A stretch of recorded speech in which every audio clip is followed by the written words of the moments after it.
we have noted the aggression from the opponents, the opposition, against our government.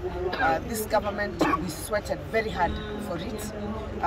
We sacrificed a lot, and therefore it is also one of those issues we are agreeing that we are going to fully and completely back His Excellency the President to ensure that no one is a threat to his government. The people of Maandamano understand William Ruto and his government very well. They have watched us for 6 months and they have realized now we have put the foundation. The foundation that is so strong that we are going to have so many economic zones in this country. The economy, we are going to boost our economy. After they have realized how well we have arranged ourselves, they realize that the Kenya Kwanza government is going to deliver. Once they realize that, they don't want it to be realized. And that's why they want to do Maandamano, just to disrupt us, just to make sure that, that the agenda of William Ruto is not realized. The Inspector General of Police, Japhet Koome, has defended the publication of photographs by the DCI regarding last Monday's protests. Koome says that DCI published the photos to seek the suspects of past crimes, which falls under their mandate. He adds that they will continue to publish more photos in regards to the protests. The DCI had published photographs of protesters claiming they were from last Monday's protests. However, the Nation Media Group established that the photos originated in some cases from different countries and different years. Mambo ya picha wale walionekana kwa magazeti. Yes, si ndio iko mapicha tumepeana kule nje, na kesho, hata kesho tutachukua picha. I'm the president of the Afripol, African Police in the whole continent. Kwa hivyo kama hii jambo ilifanyika Burundi, I'm interested. Kama ilifanyika Rwanda, I'm interested. So don't worry, yes, it's true. So a criminal is a criminal. Does not matter. Yes, even if you committed a murder 2000 or even 1999, a murder file is never closed. You committed murder in 1990, that matter is still alive. So whichever time it took place, you are a criminal. With the ongoing talks of a handshake between Kenya Kwanza and the opposition, which talks, I wonder, debate, Deputy President Rigathi Gachagua seems focused on his goal as he's been on a back-to-back offensive in the vote-rich region, seeking to entrench himself as the Mount Kenya kingpin. Our reporter Margaret Kimathi with that report. After Deputy President Rigathi Gachagua and Kiharu Member of Parliament Ndindi Nyoro buried the hatchet on the battle over Mount Kenya supremacy, DP Gachagua has started a fresh move in the vote-rich region in a bid to woo Uhuru troops to join Kenya Kwanza camp to cement his ground as the possible successor of retired President Uhuru Kenyatta as the next kingpin of Mount Kenya region. Saingine ukienda hata kama ni mazishi, sionekana kama unakuja Mount Kenya, chauri yako na marafiki area. Na akikuja masishi, si atekuja na kuja siasa hapa Mlima Kenya. Hapa Mlima Kenya, sisi yote we are united behind one. His Excellency, the Deputy President Rigathi Gachagua. Tumeshikana kabisa, na Mlima umeshikana kabisa. We are very cohesive and we are solidly behind him. Mount Kenya's kingpin position is currently vacant after the exit of Uhuru Kenyatta from the presidency. Uhuru failed to pick a regional successor before last year's general election. Allies of the Deputy President Rigathi Gachagua say that the DP automatically assumed the position from Uhuru Kenyatta immediately he exited power as president after the August 9th general election. Watu ndio wanaamua kiongozi wao ni nani. Si ati mtu anakuja anasema ati I'm too young to retire. Unasema hivyo kama nani? Watu watakufukuza. Watu ndio wamekutana, watu wa Mlima 11 counties wakasema tumekuwa na uhuru. Tumekubali wewe si mzee sana lakini pumzika. Kwa wakati huu kiongozi ni Rigathi Gachagua. As the issues of handshake between Raila Odinga and Kenya Kwanza government looms, DP Gachagua has maintained his hardline stances. Atu wanasema ati mimi ndio nakataa. Mimi sikatai chochote. Ile mimi nasema ati mtu aharibu mali ya watu ati ndio tuketi. Inawezekana? Ati haribu mali ati ndio tumuite. Alifanya hivyo kwa Moi akaitwa. Akafanya hivyo kwa Kibaki akaitwa. Akafanya the same kwa Uhuru akaitwa. It will not happen again. The DP has been seen on different occasions wooing Mount Kenya leaders to support his resolve to agitate for the region's interest, regardless of their political affiliation. Margaret Kimathi, NTV. All right, it's about that time when we interrogate the dailies. We begin with the Daily Nation. Given we're at the Nation Center, and with me already in studio in this exercise, we have John Mbadi, the chair of the National Assembly Committee, Public Accounts Committee. Good to see you this morning. I interrupted their discussion. Good morning. Yes, we also have Ruben Kiborek, a Member of Parliament. Bogotio. Sure. Karibu sana. Thank you. Pleasure is all mine. All right. You have your dailies in front of you. This is the front page headline on the Daily Nation. Arrest me, Raila, police lock horns. As a tough-talking Inspector General of Police yesterday warned that his officers would not spare anyone who participates in today's protests, Azimio leader Raila Odinga dared the police to arrest him. Meanwhile, Interior Cabinet Secretary Kithure Kindiki has announced the government will push a new law to restrict demonstrations. The hardening of positions only hurts Kenyans more. And I see at the very top, the law constitution gives Kenyans right to hold peaceful demonstrations. Taifa Leo puts it this way. Me zoom in here. Ruto ampa Raila nguvu, nyongeza ya umeme, kuwateua mawaziri wasaidizi 50 na kuongezea mshahara kinyume ya malalamishi ya Wakenya ni miongoni mwa mambo yanayopingwa na Odinga. So essentially, the recent decisions by the Kenya Kwanza administration zimempa Raila motisha. Serikali yaamua kwenda kinyume na masharti ya kinara wa Azimio, hasa kuhusu kupunguza gharama ya maisha. So I'll invite my panelists to first comment on this. The Inspector General of Police, Japhet Kome, yesterday stated this as captured on their Twitter account. This is the verified account of the National Police Service. IG Kome bans Azimio la Umoja One Kenya Alliance countrywide protests. The Inspector General of Police, Japhet Kome, on Sunday 26th March banned the planned countrywide protests by the Azimio la Umoja One Kenya coalition. I'll start with Mheshimiwa Mbadi. Does he possess these powers? As a legislator, you would know. I think Kome is living in the past completely, way even before 2010. He's living in the 90s and before. Where does he get those powers? He's subject to civilian rule. Someone should take him through chapter 14 of the Constitution. He needs to read and understand the roles of our security organs.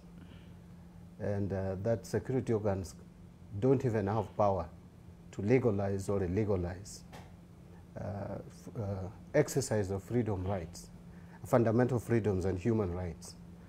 So I really don't know. When he's daring, who is he daring anyway? Is he daring the civilians, the unarmed civilians who are going to demonstrate?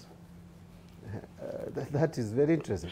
I wish probably he was speaking in the North Rift, where we have bandits running amok, and not talking in the city of Nairobi and talking the way he did. It's such a shame. Okay. Yeah. It's interesting that you mentioned bandits, because the gentleman who's sitting next to you there, Mheshimiwa Kiborek, referred to Raila Odinga as a bandit. We carried that story yesterday at 1 p.m. In fact, members of Mrengo Wenu, your political alliance, called for the arrest of Raila Odinga. On what basis does he not, as a citizen, have the right, according to Article, Chapter 14 has been mentioned by Mheshimiwa Mbadi, have a right, according to Article 37 more specifically in this case, to picket, to protest, to demonstrate, to carry out a procession? Thank you, Madam. The option Raila is giving the country is what we call in political science the Samsonic option. The what? Samsonic option. Samsonic? Yes, where you, the Samson of the Bible, if you remember the Samson of the Bible, yes. Samsonic option, where you are asking for, you are gathering all your energy to go down with everyone.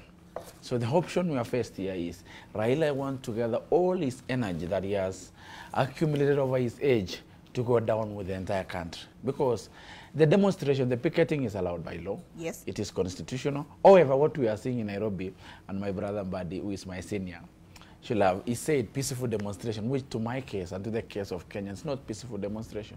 We have seen destruction of properties. We have seen people die. We have seen people even selling stones and using stone to...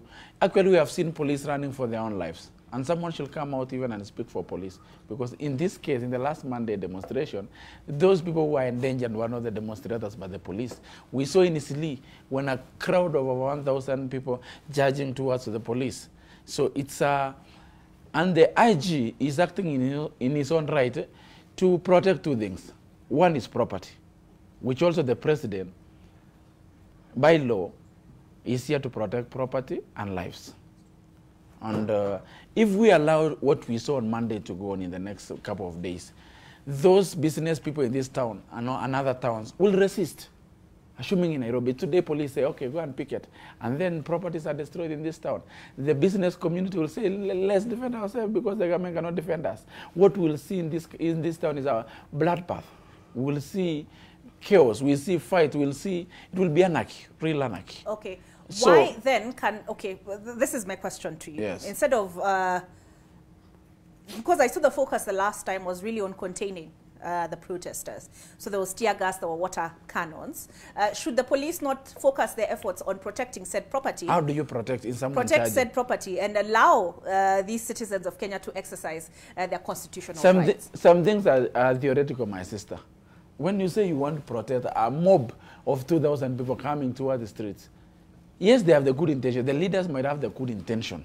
But those people demonstrating doesn't mean all of them are ODM supporters. Someone can wake up and join that, take the advantage of the demonstration, pick someone's things in this town, destroy properties, beat up people. Because if we leave them to do that, then those business communities will now go to resort to self-defense. When they resort to defense, two teams will meet. One progressing with their demonstration, one protecting their properties. What will happen is chaos. What will happen will be clashes. Okay, my final question, because I want us to move along with the papers, and I've also seen Senator Eddie Oketch has walked into studio. Good morning. Good morning. All right. Are we to say, because there will always be criminal elements who will seek to take advantage of certain situations, right? Are we in agreement that far? Sure. Are we then going to say that in Kenya, regardless of who you are, because of these criminal elements, we will not allow protests, we will not allow... What we should do in this protest, because we have also seen the weak link in this protest, is to go back to Parliament and change the legislation a bit, so that if you do demonstration, say as Kenya Kwanza we do demonstration tomorrow, we be liable for the destruction of properties that will happen. We be chided. We compensate those people. Their properties will be destroyed, so that we become responsible for our own demonstration. We are saying picketing is allowed, but destruction of properties is not allowed in the same law, in the same constitution. So which side should we say? Can we allow them to go on when they destroy property? We say it is part of the picketing. Okay. When someone is killed by in the process, it is part of picketing. But then to what extent are we then going to ban protests? That's my question. We have to enact the constitution and change a bit so that we take responsibility for our own demonstration. We should be we are a country of responsibility. The buck should stop at someone. Okay, but are you saying that criminal elements do not infiltrate? It is the work. It is the work of those organizing demonstrations to make sure that the team is disciplined and the team is adhere to the law and do their picketing. No one, we don't have problem with people picketing. You can picket the whole day, the whole week, but the problem is when you destroy the properties of the nation or the properties of individuals. Okay, it is then that you must be held accountable for that. All right, let me allow Mheshimiwa Mbadi to come in at that point. But quickly, let me just reference what part of what he's talked about. The Ministry of Interior yesterday released a statement. This is what their Twitter accounts read, what what their Twitter account posted. It is not feasible for security organs to allow masses of people to roam streets and neighborhoods of their choice, carrying stones and other offensive weapons while chanting political slogans and disrupting the daily activities of others. And in fact, it's a numbered statement. And they say these are the notification procedures. It is the duty of security agencies to protect the rights of those participating in the assembly, demonstration, picketing or petition, demarcation of assembly, demonstration, picket and petition zones, duty of public agencies and institutions to set aside a zone for persons who wish to present petitions to public authorities, duty of organizers of assemblies, demonstrations, pickets and petitions to provide the hours, routes and other relevant information to assist law enforcement agencies, escort them and provide them with security, consent requirements from persons whose activities are likely to be affected by assemblers, demonstrators, picketers, and petitions. And what does the second page state?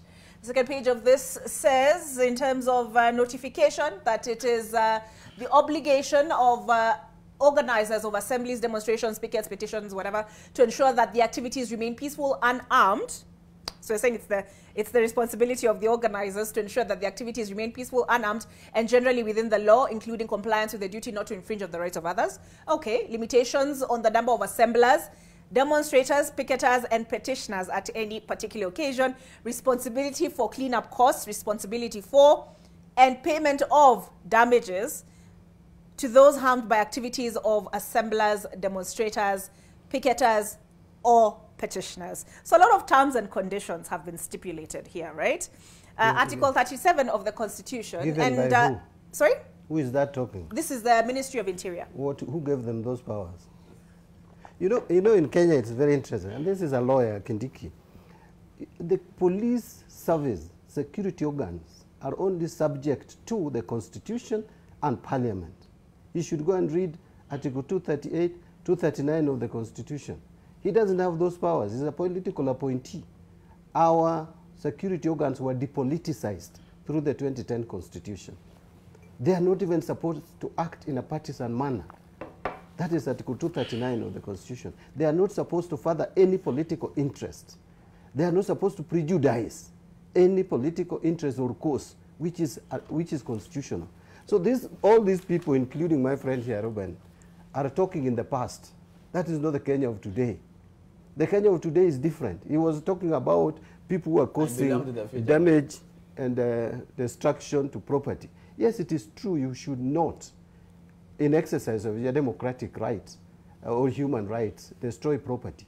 But who is supposed to protect property and protect demonstrators? It is the same security organs. And that is why demonstrators must notify the police. It is not to seek for authority from the police to hold demonstration. It is guaranteed in the Constitution. The reason why, if you are organizing demonstration or picketing, you are supposed to notify the police station or stations around where you are going to conduct demonstration is to be provided with security.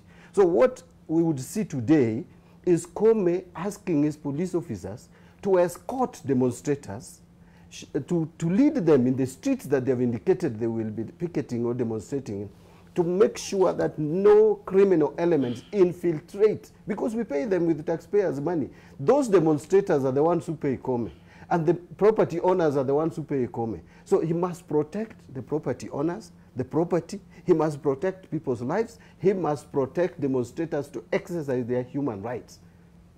Okay. What do you so these are the people who are living in the past. Okay. I don't even want to go into the details of what they are saying because it is irrelevant.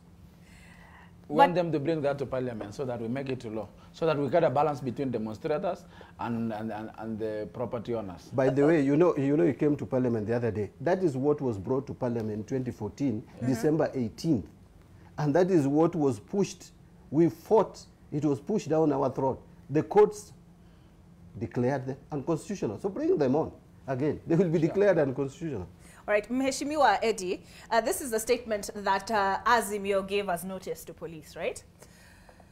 And it's signed by Honorable Wycliffe Oparanya, who is the Chair Azimio Executive Council. And he says this is to notify you that we will be holding processions in all 47 counties this Monday and on Thursday, the 30th of March. And I think that's pretty much all he said. He didn't stipulate which routes will be used, as the Ministry of Interior is saying they should. And even if we look outside the legislation and what is required of the protesters, isn't it reasonable that you would inform the authorities who are to protect you which route you intend to use so that they can provide adequate security? First of all, good morning, Olive. You know, I've been, I'm now becoming a regular member of, or rather a regular visitor to this show. And it is never in my habit to be late. And today I was pretty perturbed by the fact that when I woke up this morning, I found my security withdrawn. My security had been given instruction not to give me security. I'm a member of parliament in Kenya, and I'm a senator elected, and you know, my security was withdrawn without me being given any notice, and drawn in the middle of the night. So I just wanted to put that one in the public. So I had to actually make a private arrangement for alternative security, given that fact. And the reason why I'm mentioning this is not to be a motive or anything. I'm mentioning this because it is becoming very immaterial to discuss the details of demonstration. The reason why it's becoming immaterial is because of what my brother and my senior, Honorable Mbadi, has talked about. There are some freedoms that it is sad that people like Kiburek does not even understand how they got these freedoms. You know, there used to be a time in this country that even if you were sleeping in your house with your wife, and then you dreamt something about the president, you just dreamt something and then spoke it loudly at night, you run away because you don't know whether your wife would go and talk to another woman in the village and tell them that I dreamt about the president, right? To the extent that it was treasonable to have some of these rights. Kiburek today can talk about anybody he wants. He can talk about the president the way he wants. He can talk about any police officer the way he wants without any consequences. These freedoms of free speech, freedom of free assembly, freedom of demonstrations were fought for so hard during the times that Honorable Raila Amolo Odinga, who they have been vilifying in the media and I've seen being vilified all over, to the extent that today we have got these fundamental freedoms. And it is very sad that young people like Kiburek, just because they are around power right now, right, can be actually be manipulated to the extent to actually fight these freedoms. Let me tell you, Olive, Article 37 of the Constitution is very clear about demonstrations. It's very clear about protests. Clear to the fact that if you connect it with the Public Orders Act, Section 18 of that, it is just notifying the police where you will be. Now, I have been in these demonstrations, Olive, and what I have observed is that demonstrators come to demonstrate peacefully, they come to assemble peacefully, and then police decides to provoke them and hit them. And most of the violence we have seen is not among demonstrators and demonstrators, it's not among demonstrators and business communities, it is demonstrators trying to fight back excessive and unwarranted force by the police meted upon them. So we should be very clear about these things. And I want to urge the nation, and particularly those who are in power, like the president, the deputy president, and the relevant authorities of force that have taken side with the government and not the people, that it is high time we make these demonstrations remain as peaceful as they should be. And I can assure you that what is going to happen today and what has been announced to happen on Thursday, demonstrations are going to come out very peacefully to protest and let them protest. If you see somebody destroying property, you have got the right to arrest them. There is provision of the law that allows you to arrest them. But don't provoke the demonstrators and use excessive force on them when they're just picketing. All right. right. Mheshimiwa Kiborek, let me ask you. Okay, so some of what I listed in that statement from the Ministry of Interior is proposed legislation. But as I asked you, Mheshimiwa Okech, I asked you, isn't it reasonable to expect that you'd provide police, because the notification just said 47 counties. But isn't it reasonable to expect that you would provide police with the routes you intend to use, because we don't have limitless resources? Is it possible, given the strain on our police service to deal with banditry, as mentioned by Mheshimiwa Mbadi, that they would deploy police just randomly across the country, waiting to see where you go and at what time? And the Public Order Act states that it actually says that you provide the proposed site of the public meeting or the proposed route in the case of a public procession. That was not included in that notification. So, you know, actually the media is on record being intimidated by the police and also by the communication authority for actually covering the previous demonstration. And what happened in that demonstration is that Azimio did give a very clear indication of where they were going to demonstrate within the CBD. And then what happened is that they were met with so much force going into CBD to the extent that people were repelled from demonstrating in town. Now, the worst thing is that the principals, together with all the leaders who are leading the demonstrations, decided to go and just picket outside the CBD. I was inside that demonstration. And when we chose to now picket, as we're talking to the people on Juja Road, we were sandwiched by 4 police cannon vehicles, a battalion of GSU officers who were not even asking you what you're doing, talking to the people. And there was no violence. There was nothing that was happening there in terms of any looting of any property. It was just young people, young children, women, singing and expressing themselves over the issues that were forming part of the demonstrations and demands. And police chose not to even inquire, but to start shooting inside that crowd and inside shooting. That. Yeah, they were shooting rubber bullets inside the crowd, and these are short distances. They were throwing tear gas canisters inside us. They were splashing the water cannons inside demonstrators, and these were peaceful people who were actually processing away from town because town had been condoned. So then we are having an illogical police institution whereby you have told them, I'm coming to process in this place, I'm coming to picket in this place, and then they choose to meet you with force there and repel your way. Okay. Then what are Kenyans supposed to do? What is Azimio supposed to do? We can then picket anywhere else, and in any case, this is a very meager issue to the extent that if the police is genuine, that they want this demonstration to be peaceful, it's just an inquiry. Where are you? The police was given this notice over a week ago. And if they were genuine about protecting demonstrators, it's just an inquiry, right? That, okay, you have given us this notice, where particularly are going to be, okay, right? But the intention of the police to actually harass voters is what is going to cause this kind of problem. All right, I want us to finish with this so that we get into your mambo ya bunge. But Mheshimiwa Kero, karibu. My apologies. And you are the former Senator Mandera. You are former Mandera East Member of Parliament. Central. Yes, and you are now presently a businessman. Where do you fall on this issue? A Kenyan. A Kenyan citizen. So let me just chip in briefly. I'm sure you have already. First, I am actually very disappointed if what I saw last night on news, what the Ministry of Interior wants to do, if that happens, it's going to be very, very sad. Because I think one of the fundamental rights we have in these things are the Bill of Rights in this Constitution. And I think that should not be taken away. Everybody needs it. This government, members of Kenya Kwanza, you remember in the last administration, how they were frustrated in their demonstrations in Kasarani, in Kenol, in Kakamega, everywhere. And they argued that on the same Section 37.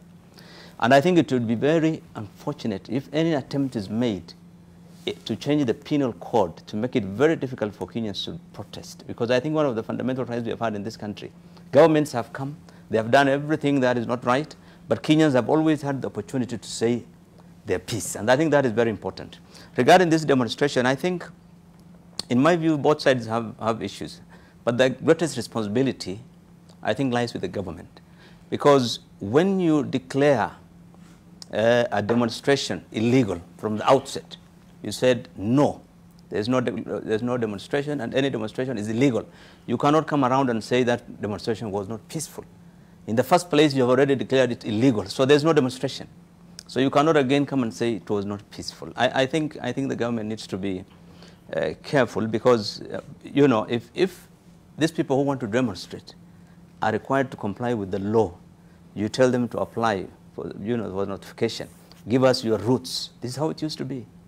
And police provide an escort. If they break the law, then you have the opportunity to lock them up or beat them up or do whatever you want to do. But if from the outset you announce any demonstration is illegal, then you cannot again come around and say those guys were not peaceful, because you didn't even give them the opportunity to exercise that right. And lastly, I want to say this about, you know, that, you know, the right to protest or to demonstrate should not be at the expense of the rights of others. I think that cuts both ways. I mean, if I am a Kenyan and I am doing my business and happy, I don't have any issue with the government on this issue of cost of living, I don't want to demonstrate. But I should at the same time allow another person who is not happy, who is hungry, who is jobless, who is probably concerned about that and wants to go on the street, give him the opportunity to do so. But if they break the law, then you deal with them. I think that is as much as I can say on the government. But lastly, I want to say about the opposition. I think if the government says something is illegal and they have said, no, you can't, well, I think there are other recourses available. And it has happened before. I mean, Kenyans have gone to court to challenge the decision, I think several times, of the government, you know, banning a demonstration or a protest. We have gone to court before, and we've got a court ruling that that demonstration or that protest is allowed, and the police have been restrained or have been asked to provide security. I think that is also another opportunity that the opposition should exercise, so that they can show, you know, that the government is wrong on this. So, but I think when both sides, you know, stand their ground in the manner that they're doing, clearly, in my view, the government carries the greatest responsibility to exercise the rule of law, because that is incumbent upon the government. All right. Mheshimiwa Kiborek, you know, he was very cross with me. He said he's outnumbered on this panel. Oh. But he did say you are neutral. But on this issue, are we to believe that Kenya Kwanza is not attempting to return us to what I refer to as the dark days, right, of the Moi presidency? And I ask that because the Trade Cabinet Secretary, in an interview with the BBC, said this government will deal with Raila Odinga like Uganda and Rwanda deal with the opposition. That is Kagame and Museveni. How are they expected to interpret those statements? I will allow Bilokero and Badi to talk about the past days, but not me and Eddie. But I have seen in this table, Eddie wants to dwell much in the past, but me and Eddie were not there. But Mbadi and Bilokero have every right to tell us about what happened in the past. Let me finish. Let him respond. Be disciplined, Eddie. You talked about me. You mentioned me severally, and I did. No, Eddie. You'll have occasion to respond. Eddie, you know, Eddie, this is a definition of peaceful picketing. Eddie is intolerant. I've been with Eddie several places. He's intolerant. You know, he mentioned me and I was quiet here listening to what he was saying. But he's intolerant. He cannot even tolerate 1 minute his name being mentioned. Eddie, relax. You know the seniors here are relaxing. Yeah, you know, of excess in it. But you know, today Eddie took a lot of my eye because he's going to street, so he has in excess than me. So, but it's okay. As agreed with Bilokero, you see, if there is a part that ODM, or it's actually basically ODM, because I believe Wiper are not in demonstration. They are. I did see Kalonzo alone, but the entire constituent of Wiper are not there.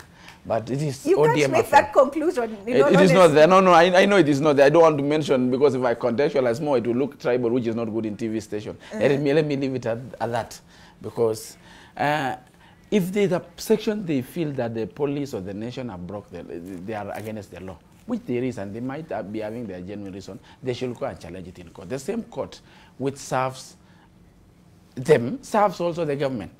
And if you want to adhere to the law the way they are telling the government to adhere to the law, they should go and call them out in where they believe the police has has fallen short of the law.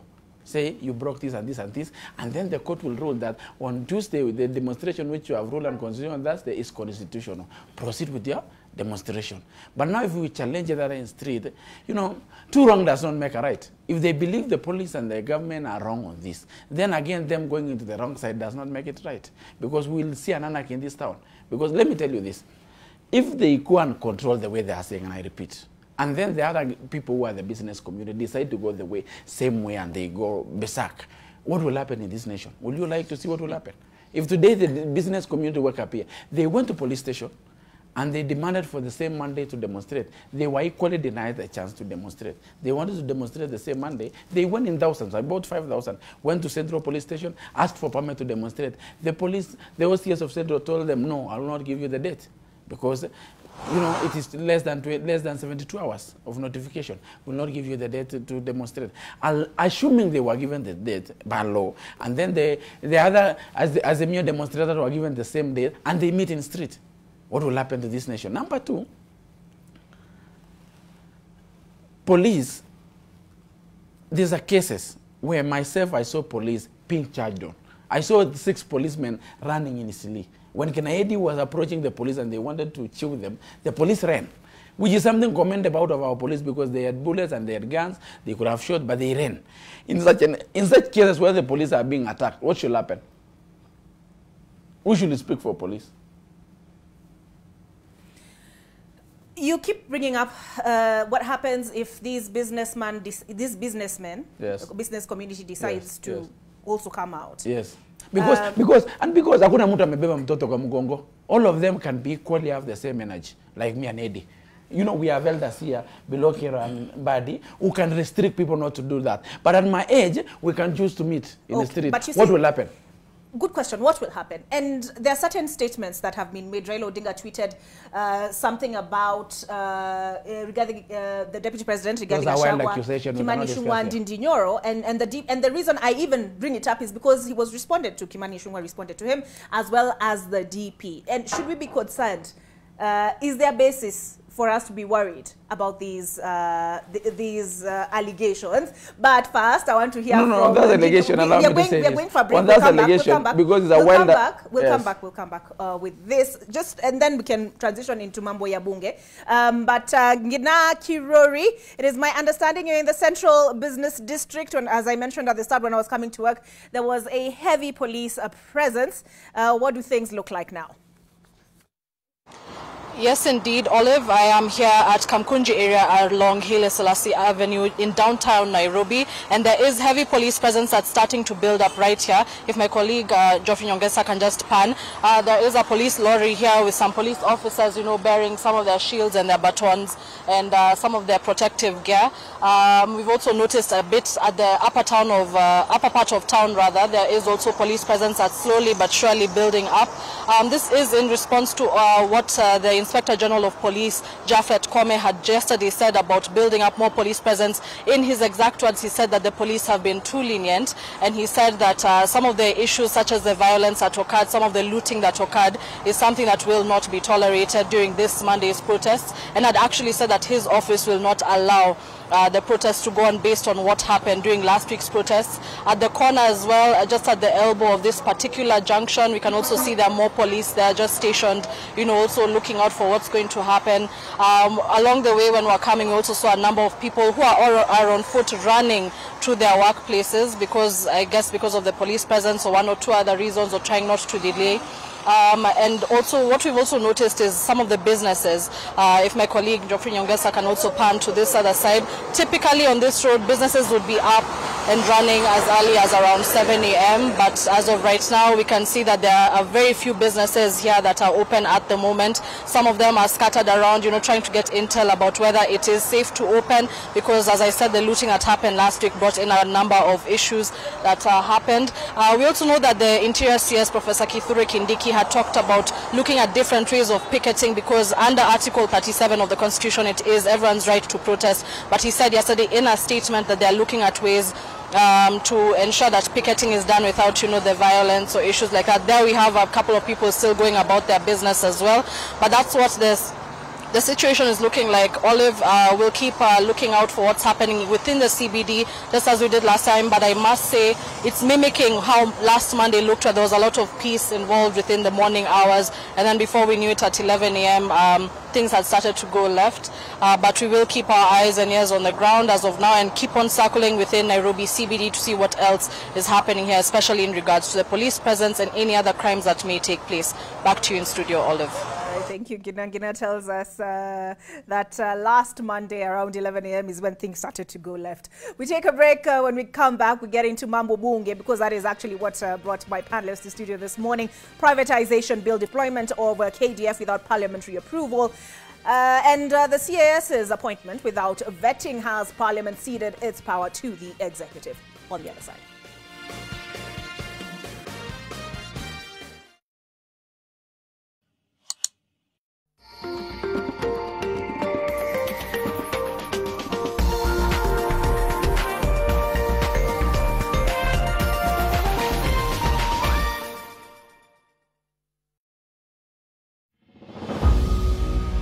I've been at NCBA for 4 years now, and when I look at what has been put in place as a bank, as NCBA Bank, it's a level playing ground, if you ask me. And the kind of support that everyone in the company, be it a man, be it a woman, is offered, enables you to grow. Our gender parity is 50-50. Yeah? And then when you look at our senior leadership in ExCom, we are 70-30. So we are doing a good thing. This year's theme on gender equality when it comes to the digital world, the career woman has been able to be given an environment where she can work from home, more so when she has a family or she has breastfeeding children. Her career is not put on a hold. What am I doing today as a woman to ensure that the upcoming younger woman is being held, her hand is being held? That is our duty, because the journey has begun.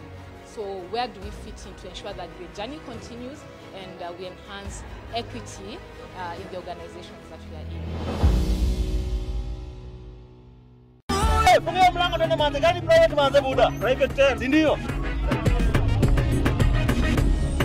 Cheki we, shika pesa yako nishikisha hapa mbele.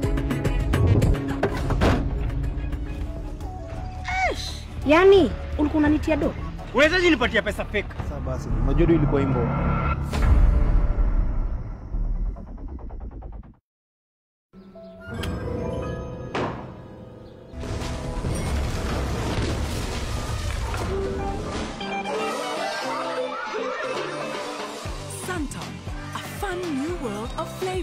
Fruity freshness in every sip. Open your eyes, Diego.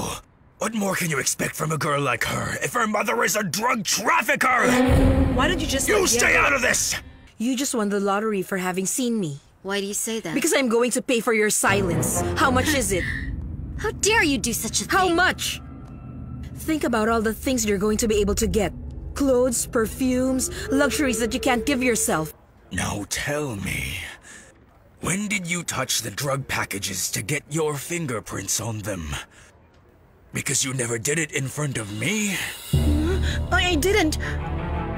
Head over heels. To protect our family from germs that cause illness when it's cold, we use Dettol soap. Dettol soap with germ defense gives you protection. When it's cold, germs are transferred in different ways, and Dettol soap's germ defense protects you from up to 100 illness-causing germs. Be Dettol. In life, you could be eager to be employed or be self-employed. Either way, you do need the right skills. This is the point where Goodwall is essential to you.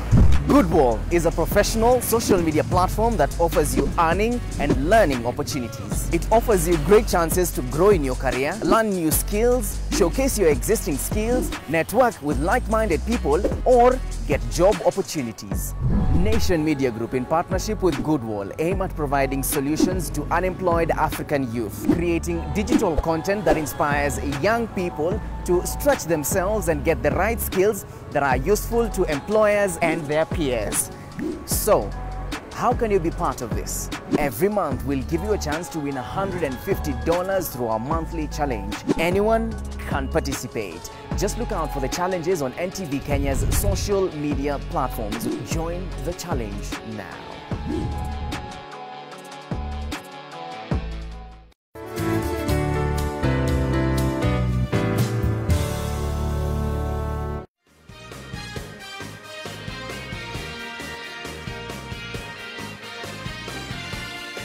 Thank you for staying with us on AM Live. Before we transition into parliamentary matters, I have promised these men, this especially Eddie and Mheshimiwa Mbadi says I should just host a show with just the two of them, Kiburek and Mheshimiwa Eddie, the youngins with all the energy. But I did promise that I would give... the last time I whooped him seriously in 6th and division, I will give the right of reply and then we can move on, right, to parliamentary matters. But Mheshimiwa Kiburek, before we went on break, I asked you a question on which I don't believe you have answered. You have a trade CS, a senior ranking government official, going on the British Broadcasting Corporation, right, BBC, to declare that this administration will deal with Raila Odinga as Uganda and the Rwanda head of state, that is Yoweri Museveni and Kagame, have dealt with their opposition. In the same vein, we see the DCI release fraudulent images, some from Burundi, of saying they will arrest these people whose photographs were taken from Monday protests. It has since been established that some of these pictures were taken several years back. In the same vein, we hear the Deputy President, Rigathi Gachagua, responding to Raila Odinga on this tweet, right? Which you say is there's no substance to this tweet. But you hear a Deputy President say, in Nandi, he said, these people will come to your stores, pick water and not pay for it. The same Deputy President in Kisii talked about they are targeting Kikuyu businesses. The same Deputy President talked about, is there anything wrong? He talked about Kimani Ichung'wah, Ndindi Nyoro, and himself, sons of Mau Mau, Raila Odinga atajua rangi yetu. He's meant to be a symbol of unity. He's meant to be speaking for and representing all Kenyans.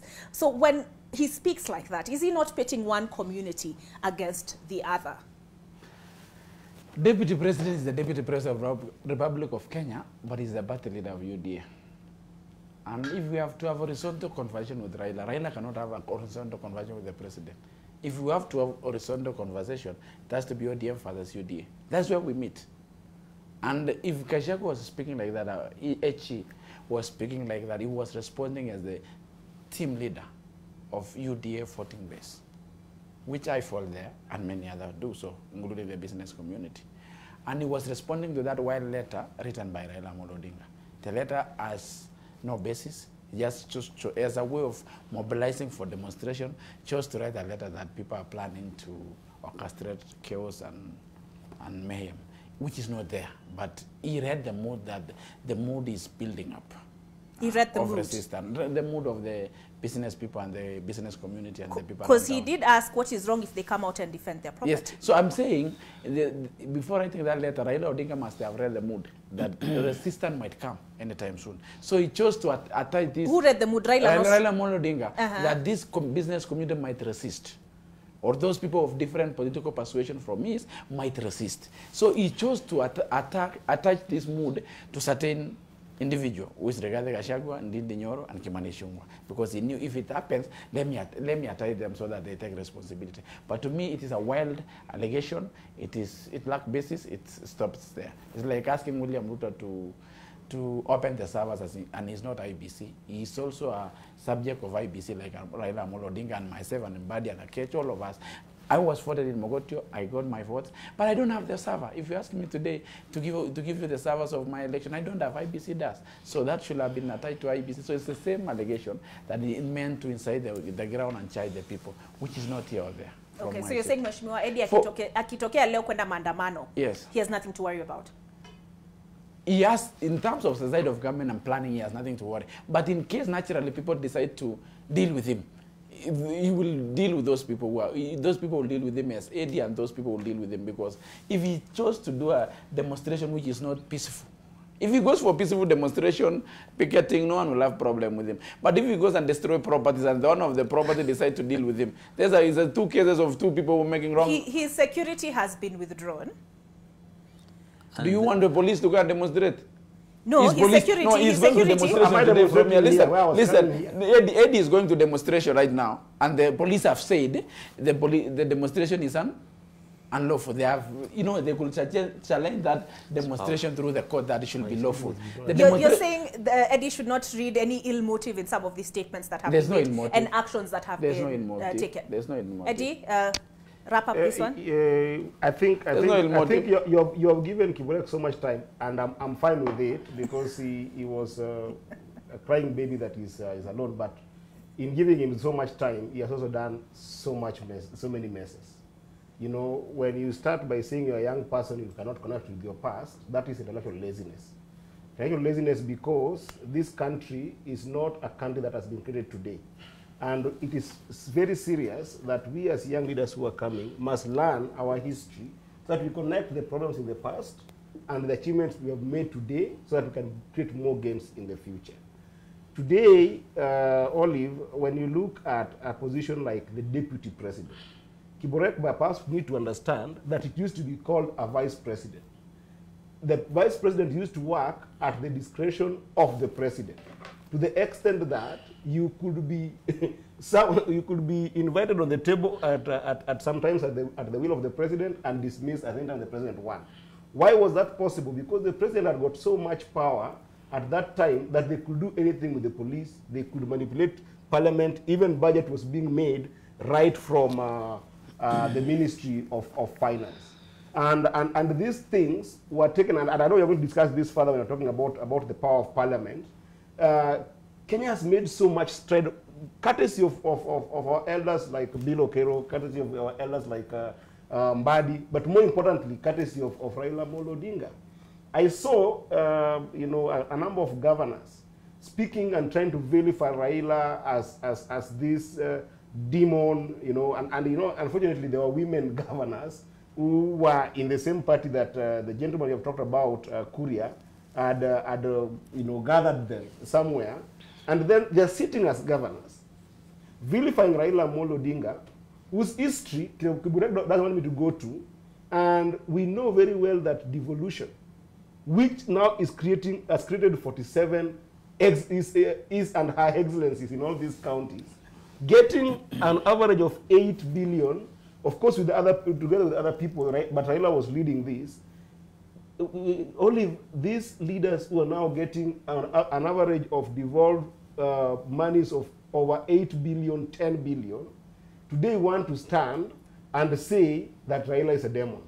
You know, when you talk about the deputy president right now, calling different communities and trying to basically cause hate speech, in my view, my humble opinion, because when you say that it is the Kikuyu are the owners of business in Nairobi, there are Somalis who are doing business in Nairobi, there are Kisis who are doing business in Nairobi, there are Luos who are doing business in Nairobi, and you know, when you read in the same context of history, Kiburek, when you read a book called Climbing Mount Kenya by one of the greatest founding fathers of this country, Jomo Kenyatta,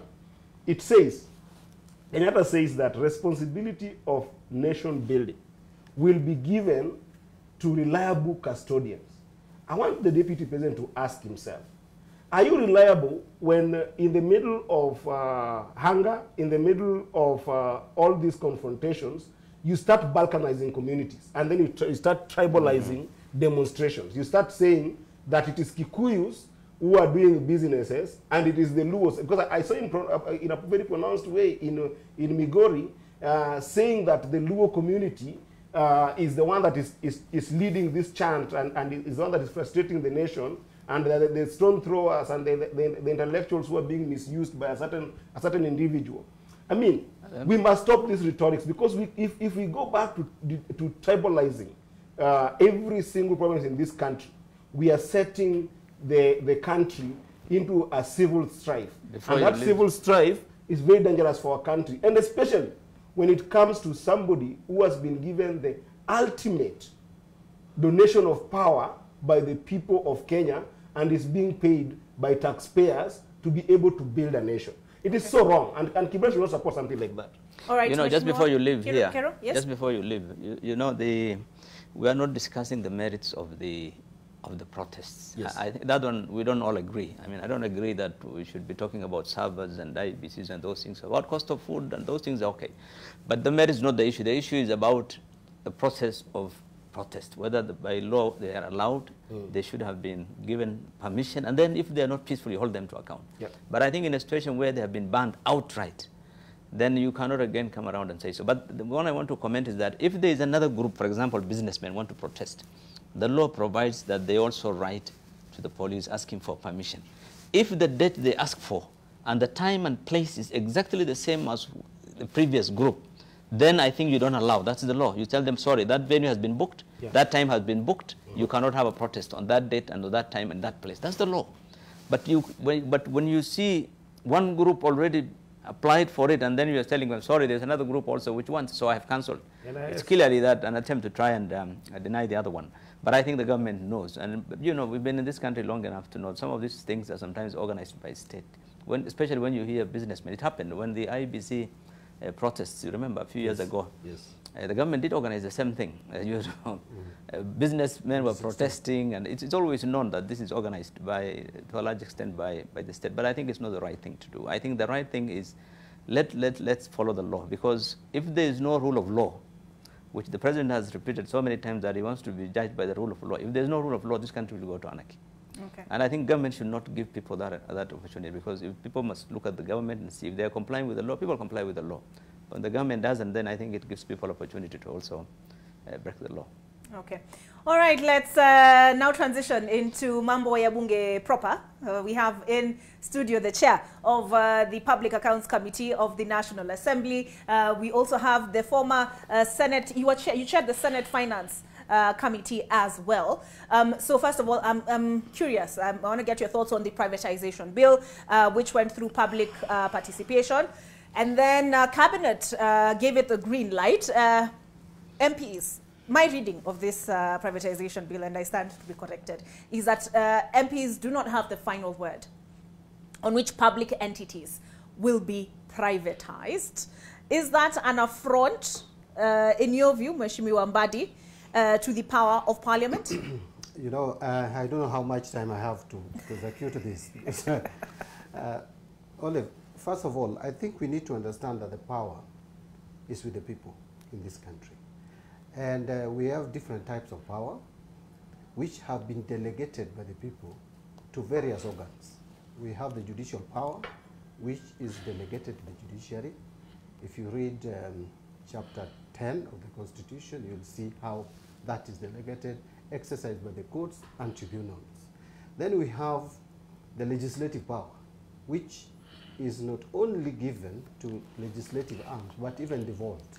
There is the National Assembly and the Senate at the national level, and then there is the county assemblies at the devolved levels. And then we have the executive power, which is given to the executive arm of the government at the national level, exercised by the national executive, headed by the president, deputy president. There is the attorney general, and not more than 22 cabinet secretary, and not less than 14. It is clear in law. That is a delegated power. But there is one power that has not been delegated to any other institution except Parliament, and that is what we call the sovereign power. If you read Article 1 of the Constitution, the sovereign power is with the people and will be exercised by them directly or through their democratically elected representatives. And the word there is elected representatives. Now, one would argue that there are two, the Senate and National Assembly and the county assemblies as elected representatives. But Article 94 of the Constitution clearly now spells out who exercises sovereign authority or power of the people through delegation, and that is Parliament. So now you remove the county assemblies from that. Now, why have I brought all that? You need to understand, because where confusion comes about is the difference between sovereign power and executive power. If you go to the dictionary, Olive, what is the executive authority or power?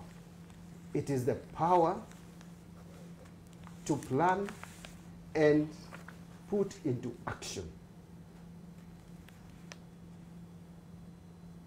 I have paused there so that you understand what I'm saying. The executive authority or power is to implement government programs, period. That is the power given to the executive. But what is the sovereign power, which is given only to Parliament? It is the ultimate or supreme authority. Now let me come back to answer your question. The public assets or state assets or parastatals or state corporations, they mean the same thing, literally. These are institutions where the people of Kenya have shares directly, both collectively and individually. You and I and all the millions of Kenyans, including the child who was born yesterday, own our public assets. And therefore, if you are privatizing these assets, you need our express authority as a people. We need to literally vote to allow divestiture or the sales of these assets. But because it is not practical to vote every time we want to sell parastatals, you can't call for a referendum every day. Then you defer to the Constitution if there is anybody that the people of Kenya have given the sovereign authority to exercise on their behalf, and that is only Parliament. And therefore, I find it even unconstitutional to start debating whether to remove the responsibility that Parliament has on privatization of public assets. If you are talking about bureaucracy, only that cannot be the reason to take away the oversight responsibility of people's representatives. Because bureaucracy can be dealt with. If today the cabinet proposed that there should be set timelines in law when Parliament should transact or deal with a matter that is brought before them to privatize, and that can be done. It has been done. There are so many cases where Parliament has been given timelines, even in vetting the CSS, vetting the PSS, or any other something that we require fast tracking, we provide in law. So what I expect to be brought to Parliament is set timelines when Parliament can deal with privatization of state assets. But thinking, even imagining that you would remove people's representatives from such assignment, it is unconstitutional, it is undemocratic, and cannot be tolerated in a civilized society. Okay. Mheshimiwa Kiborek, have you had occasion to interact with this document? Sorry, I opened the Constitution now. I was like, do I go to Article 1 or do I go to Article 94? But it's true what Mheshimiwa Mbadi has said. Article 1 of the Constitution, all sovereign power belongs to the people of Kenya and shall be exercised only in accordance with this Constitution. 2, the people may exercise their sovereign power either directly or through their democratically elected representatives. Mheshimiwa Kiborek. You can now go to 94.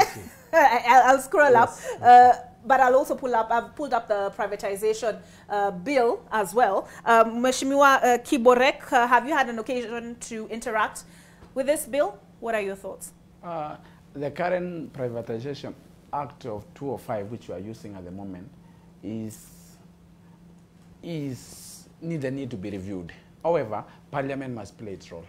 And I think the whole thing was somehow taken out of context because Parliament has its own role in Privatization Act, and it has there's a committee in privatization. I think we have a committee in privatization which will be sitting in committee to make sure that we get it right in terms of privatization. So me, from my seat, is that Parliament still has its role. It must happen through Parliament, and with the executive, the two has to work together so that we have a good law in terms of privatization, so that we make sure that the public is cautioned and the private also is cautioned. So to me, we will, when we resume to Parliament, something that we must debate it in depth to get it to so that we get the right legislation and we get the right footing on the same.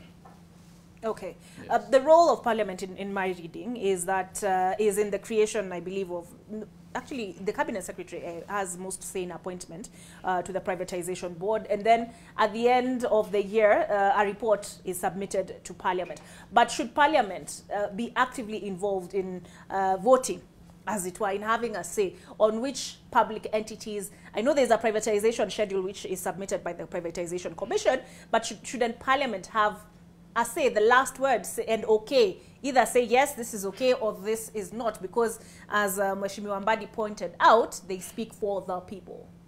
Actually, the law is there to serve the people, and we are not there to serve the law.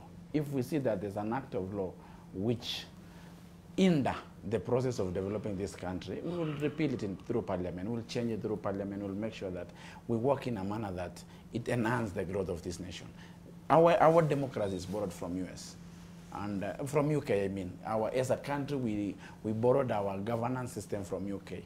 And UK did well in terms of privatization in the 1980s to 90s.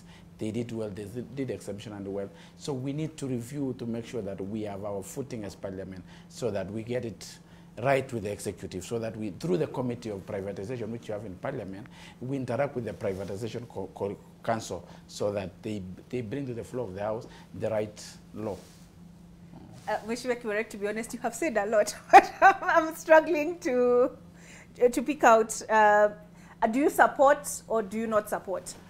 It is not the issue of supporting or not supporting. That's why I'm not going there, because I am not here to support or to not to support. I'm here to give an input to it. Do you agree with Mheshimiwa Mbadi that Parliament should have greater participation in this process? I have agreed and I've said that the Parliament should work in hand with the executive. And the Parliament are not here to oppose or to fight with the executive.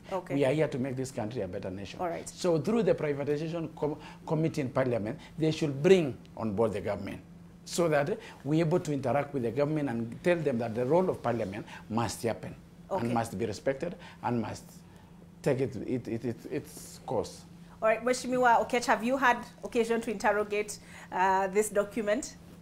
Yes, and you know, sometimes it's very difficult to, argue with somebody who is hell-bent to do a wrong thing. I want that one to sink right there. Because the person who is hell-bent to do a wrong thing is always that person who will not agree with any fact. When you tell them a fact, they will start taking you around the corner, because the wrong that they want to do, they've already designed how to go about it. You know why there is a fundamental difference between what Honorable Mbadi has said and what Honorable Kiborek has said. Honorable Kiborek wants to depend heavily on things like standing orders in Parliament and the legislation that we have made as a function of being in Parliament. But Honorable Mbadi wants to talk to you about fundamental laws. In this country, the fundamental law of the land is the Constitution. That even if you made laws in Parliament, or you try to adjust some standing orders here and there to make things work for you, the fundamental laws that even if you go to court today, that you will be able to refer to has to be the Constitution. And therefore, the privatization agenda that has been brought back, there is no compromise on the role of Parliament in this. It is as simple as such. But be it as may, because now they want us to debate and be able to educate Kenyans who gave us the donated power that everybody talked about in Article 1, what has been the fundamental reason or basis or rationale for privatization. The idea is, that is proposed by the government, is that these companies don't function. They don't function. These companies are making losses. These companies are not being managed well. These companies are not giving the right turnover that they should give. And this is the one thing that we must debunk. And I've told you, Olive, if I had a whole day to take you through all the companies that the government is claiming to be dysfunctional and cannot be able to convert, you will be surprised, right? KCB, KBC is in the list of being privatized. Kenya Meat Commission, which has been very, very much reformed in terms of management, has got very good numbers, is in the list. From where I come from, Sony Sugar is in the list. And I think actually these agricultural companies are some of the biggest targets. Posta is in the list. And you know, only that if you look somewhere like Posta, and I love what my senior Mbadi talked about, the idea of assets. Some of these companies have got some of the most prime assets. I mean, Posta, when Posta was being designed, in every single center or in every single urban space, Posta was taking the prime most land in anywhere they're found. If you go to a deep village somewhere like Rapogi, where I come from, the most prime land there is held by Posta. You come to Nairobi, the most prime land there is held by Posta. And these are assets that, as Mbadi has said, the acquisition of those assets were either donated by the public or given in good faith as an investment framework by the public, or in some cases, taxpayers' money were used to buy these assets. Now, Very quickly, let me just give you an example of Sony because this is going to be very critical. You know, the argument for privatizing Sony has been that Sony is not performing well. First of all the sugar companies that we are seeing, Sony, Nzoia, Chamberlain, and all these places that we have got sugar companies, if you want to measure their performance, you measure with something called recovery ratio. Recovery ratio, broken down very simply means that if a sugar company gets 10 tons of cane, if they crush and get 1 ton of sugar, that company is said to be performing well. Basically, it's giving 10% of its recovery ratio. Sony Sugar in 2019 had what the government used to call that this Sony was failing, had a debt of 1.2 billion that it owed farmers. Its recovery ratio at that time was 3%. Remember that we are targeting 10%. In 2020, 2021, recovery ratio for Sony was 7%. In 2001, 2002, recovery ratio for Sony was 8.5%. In 2021-2022, recovery ratio for Sony was 9.5%. And right now, Sony is doing 10%. What does this mean in terms of actually real numbers? It means that in 2019, Sony Sugar, despite the fact that it was owing the farmers 1.2 billion, Sony Sugar's capacity was supposed to be about 5.6 billion in terms of revenue. Right? And at that time, Sony was only making about 411 million and was only able to pay farmers 37 million. In 2020-2021, when Sony Sugar approached sugar traders, Sony was given 90 million worth of loans, and Sony was able to convert and made sure that in 2020-2021, Sony Sugar was making 2.3 billion and was able to pay farmers 580 million. Right now, as we speak, Olive, Sony Sugar's turnovers is making about 4.8 billion and paying farmers up to 1.3 billion. So you can see how this, and I can go through all the companies that this government is crazy about, selling out.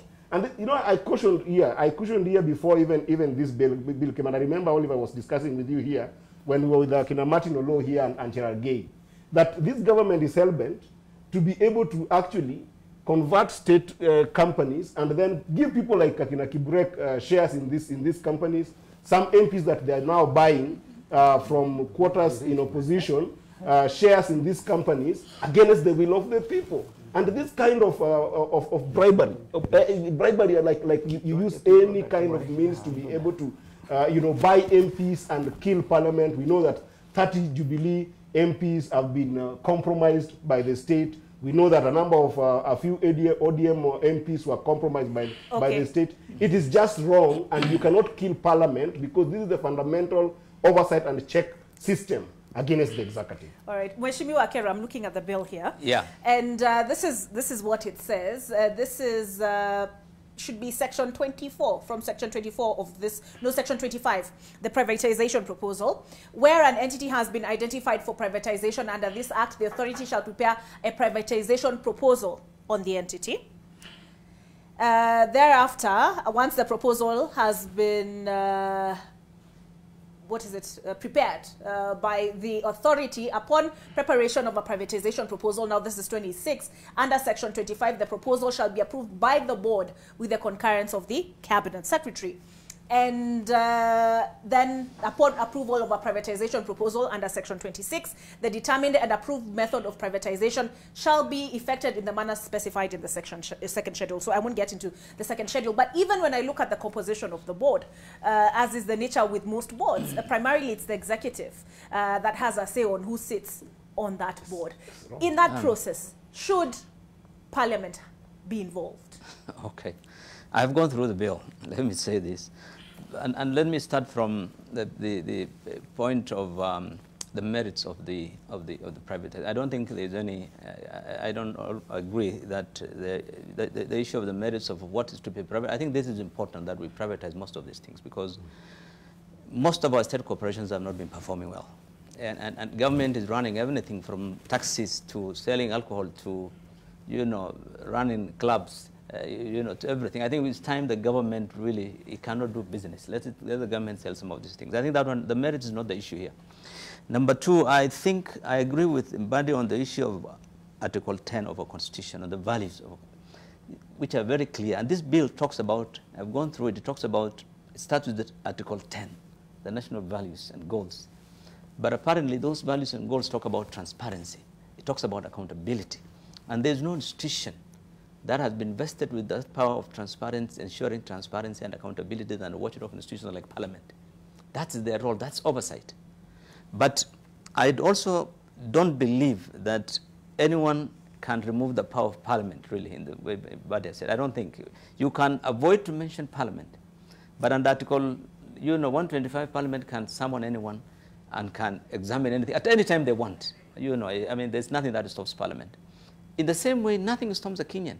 And Article 119 of petition, the right to petition, nothing stops any of us walking to Parliament with a petition and saying, I don't want that Sony sugar to be sold. And Parliament will have to execute that petition. But having gone through the bill, I think the bill gives a lot of power to that authority.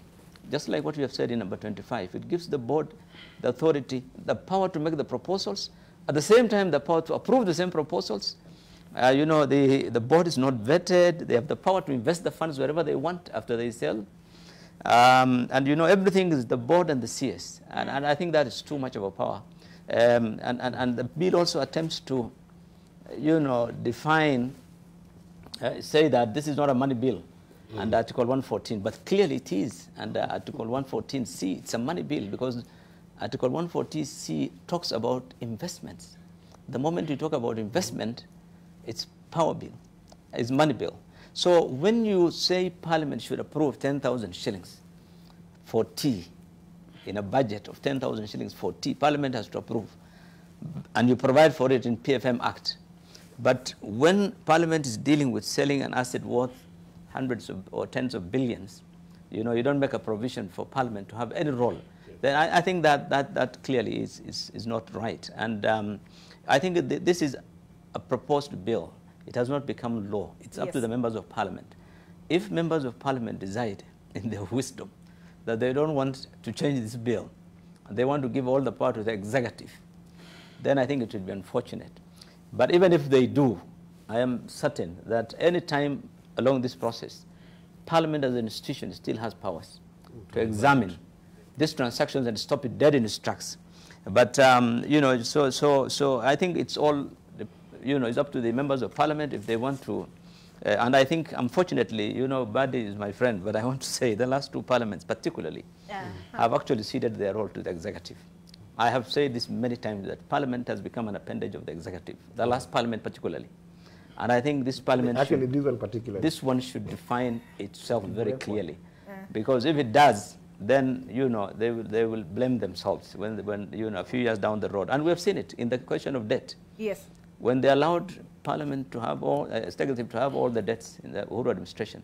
And then towards the end of the campaign, they came and said, you know, this government had borrowed too much. And everything was approved by Parliament. Then officers who are appointed, the CSCs, people don't perform. And they keep authorizing. They keep rubber stamping, rubber stamping, rubber stamping. And then when they don't perform, they complain. You know, this officer, how did he get into that position? I think Parliament needs to appreciate. And I think the unfortunate thing, let me conclude by this. Buddy, you know, they say 19th century was the golden era of parliamentarians, when the backbench controlled Parliament, because there was no loyalty to party.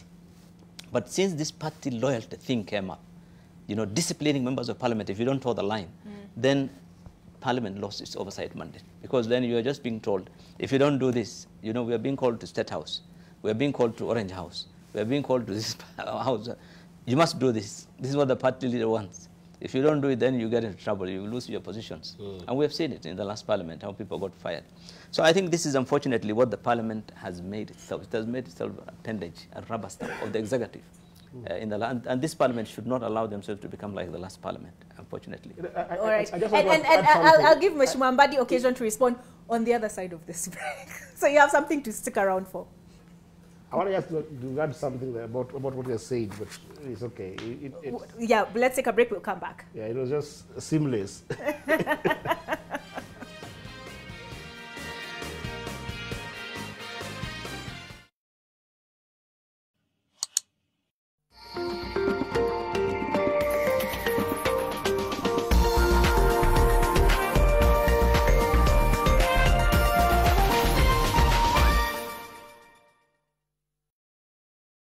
Pata taarifa teke na e-paper. Stay in the know on the go. Getting the full story bilangori. To sign up, choose your preferred subscription. Use the promo code SUBZ22 to get 20% off and pay. Get your favorite newspaper and enjoy the truth anywhere, anytime. For inquiries, email epaper@ke.nationmedia.com or call 0790 111 111. Subscribe today and get your taarifa teke.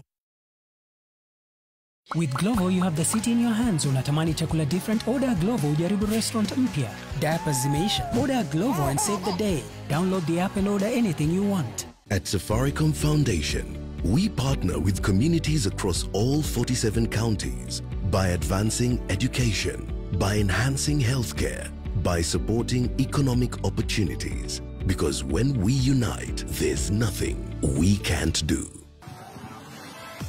A winner of 15 major trophies as a player, Xavi Hernandez earned legendary status at Barcelona. Indeed, Xavi was a key member of the club's most successful era. Now Barcelona manager and poised to win La Liga title, Xavi may be about to lead another successful era and expand his status as a club legend. That moment when you start to get back to ordinary, and ordinary feels amazing. Whatever pain you're going through, release starts here.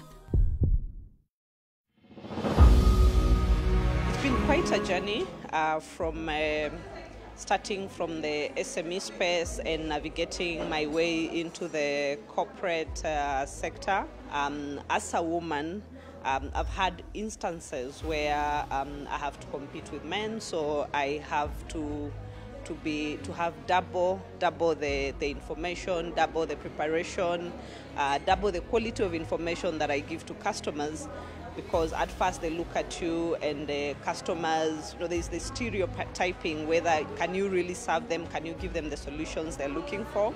So I've had to read double than my male counterparts. I've had to research, I've had to consult much more to make sure that I have quality information that customers can trust, that I can give the solutions they're looking for. This year's theme, equity, stands out a lot because women are not fighting for equality. Women are fighting for a chance to sit at the table, just like the men, where we get equal opportunity in terms of jobs, in terms of businesses, in terms of just creating and innovating.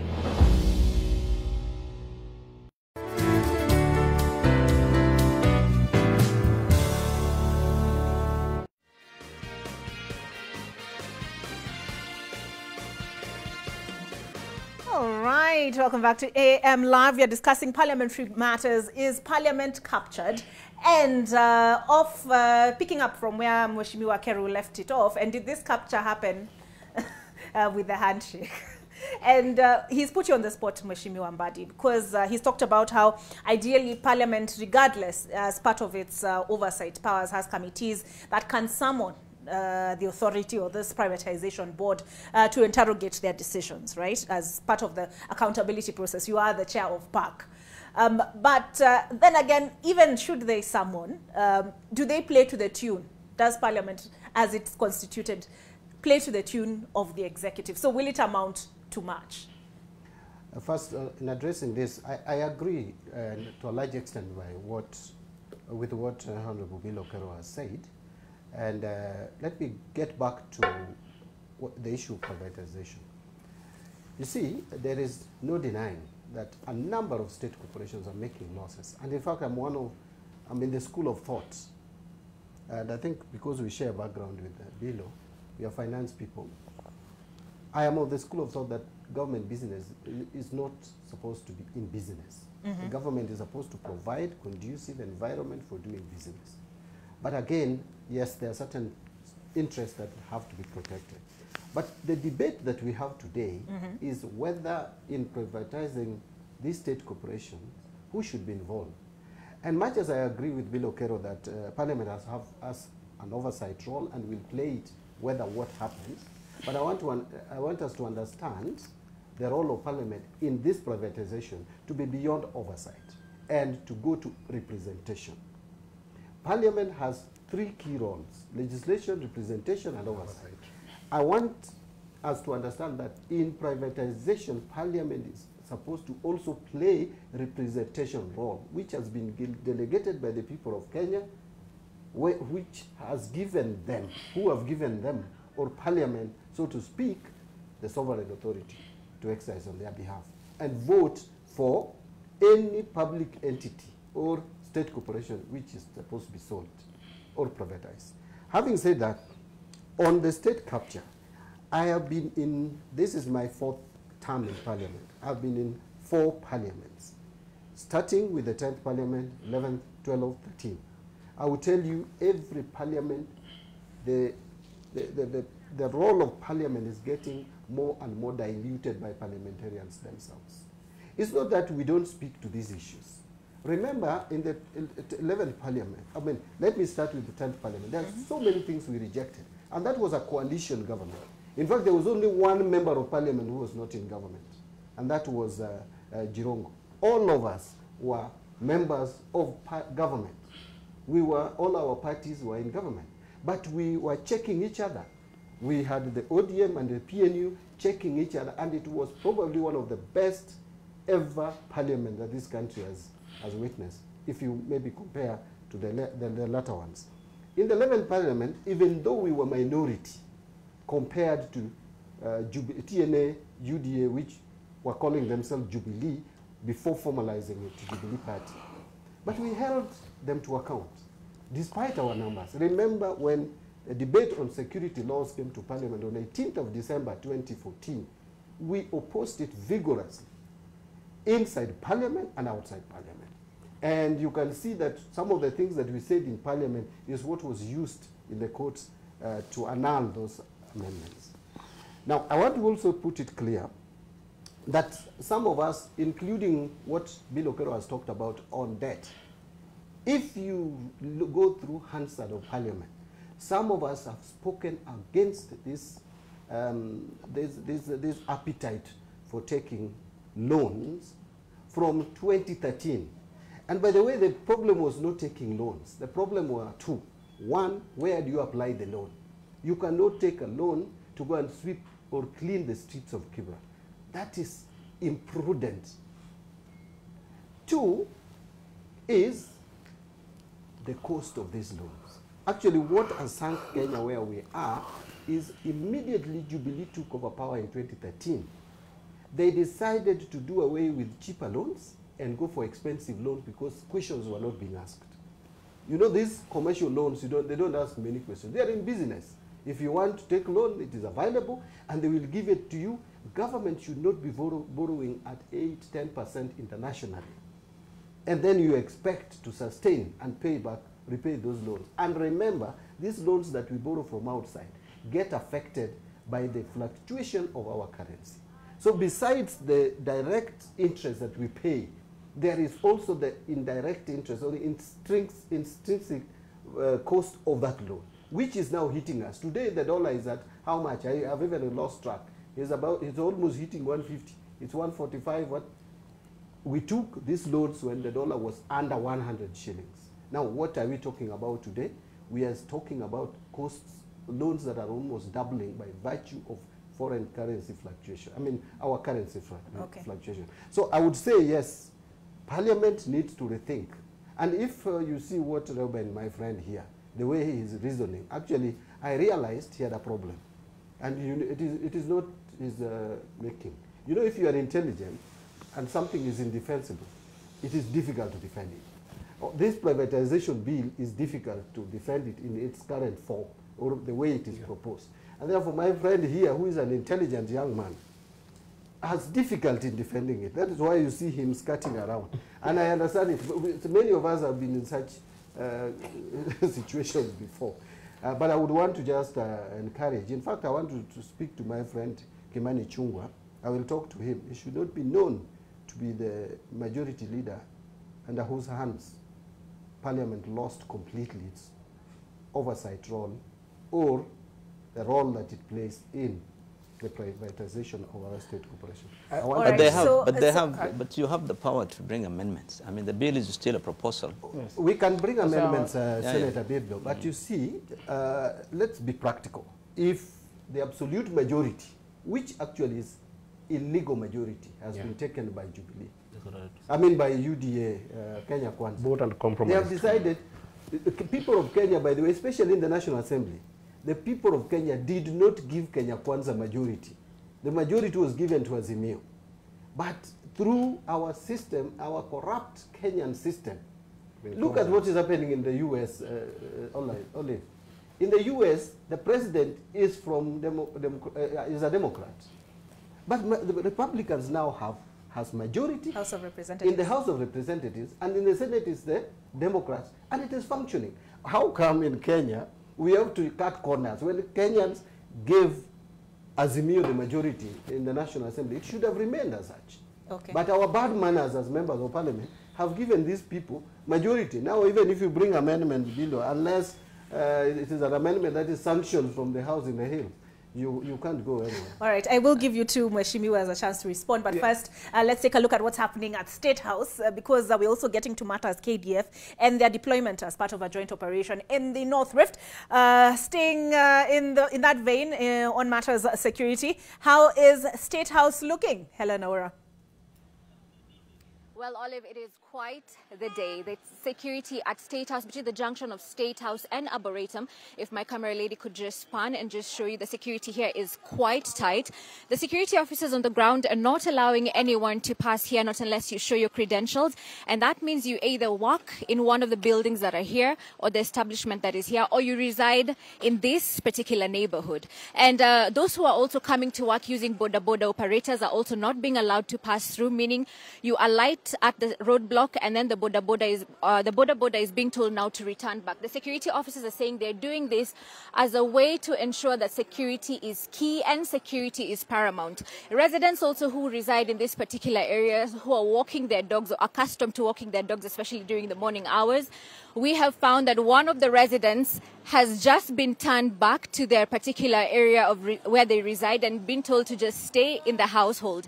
And as you can see, the officers right now are just inquiring and stopping each and every vehicle, despite whether diplomatic plates or not. You have to show the credentials that you have on the ground. You have to show the credentials that you have, and that will be able to ascertain for the officers to see whether they can be able to allow you to cross over or not. The security officers also say this is also one of the entrances towards State House, Gate C in particular, and they are the ones on this particular ground who have been put to ensure that security is paramount in this area. We're going to be roaming around this particular area and to be also informing you how security, Olive, is looking like in all the other gates, that is Gate A and Gate B, and we shall be able to update you how the situation is on the ground. Back to you, studio. All right, thank you for bringing us up to speed, Helen Aura, pun intended. Let's now cross over to Karen. Ibrahim Karanja, do you find yourself on the other side of the same barrier you were at last Monday, leading up to the residence of Raila Odinga? Yes, Olive, it is true indeed that we find ourselves at the very spot from which we waited for Raila Odinga last week, only for him to appear in Nairobi CBD at the Serena Hotel. We hope that it will be a bit different today because we arrived here a couple of minutes ago to see whether this time we will get to capture the Azimio leader as he exits his home here in Mwitu Estate. We have not again been allowed through the entrance to Mwitu Estate. Like I said last week, this is a situation. Raila Odinga's residence is about 1.5 kilometers from that particular barrier that you're seeing somewhere.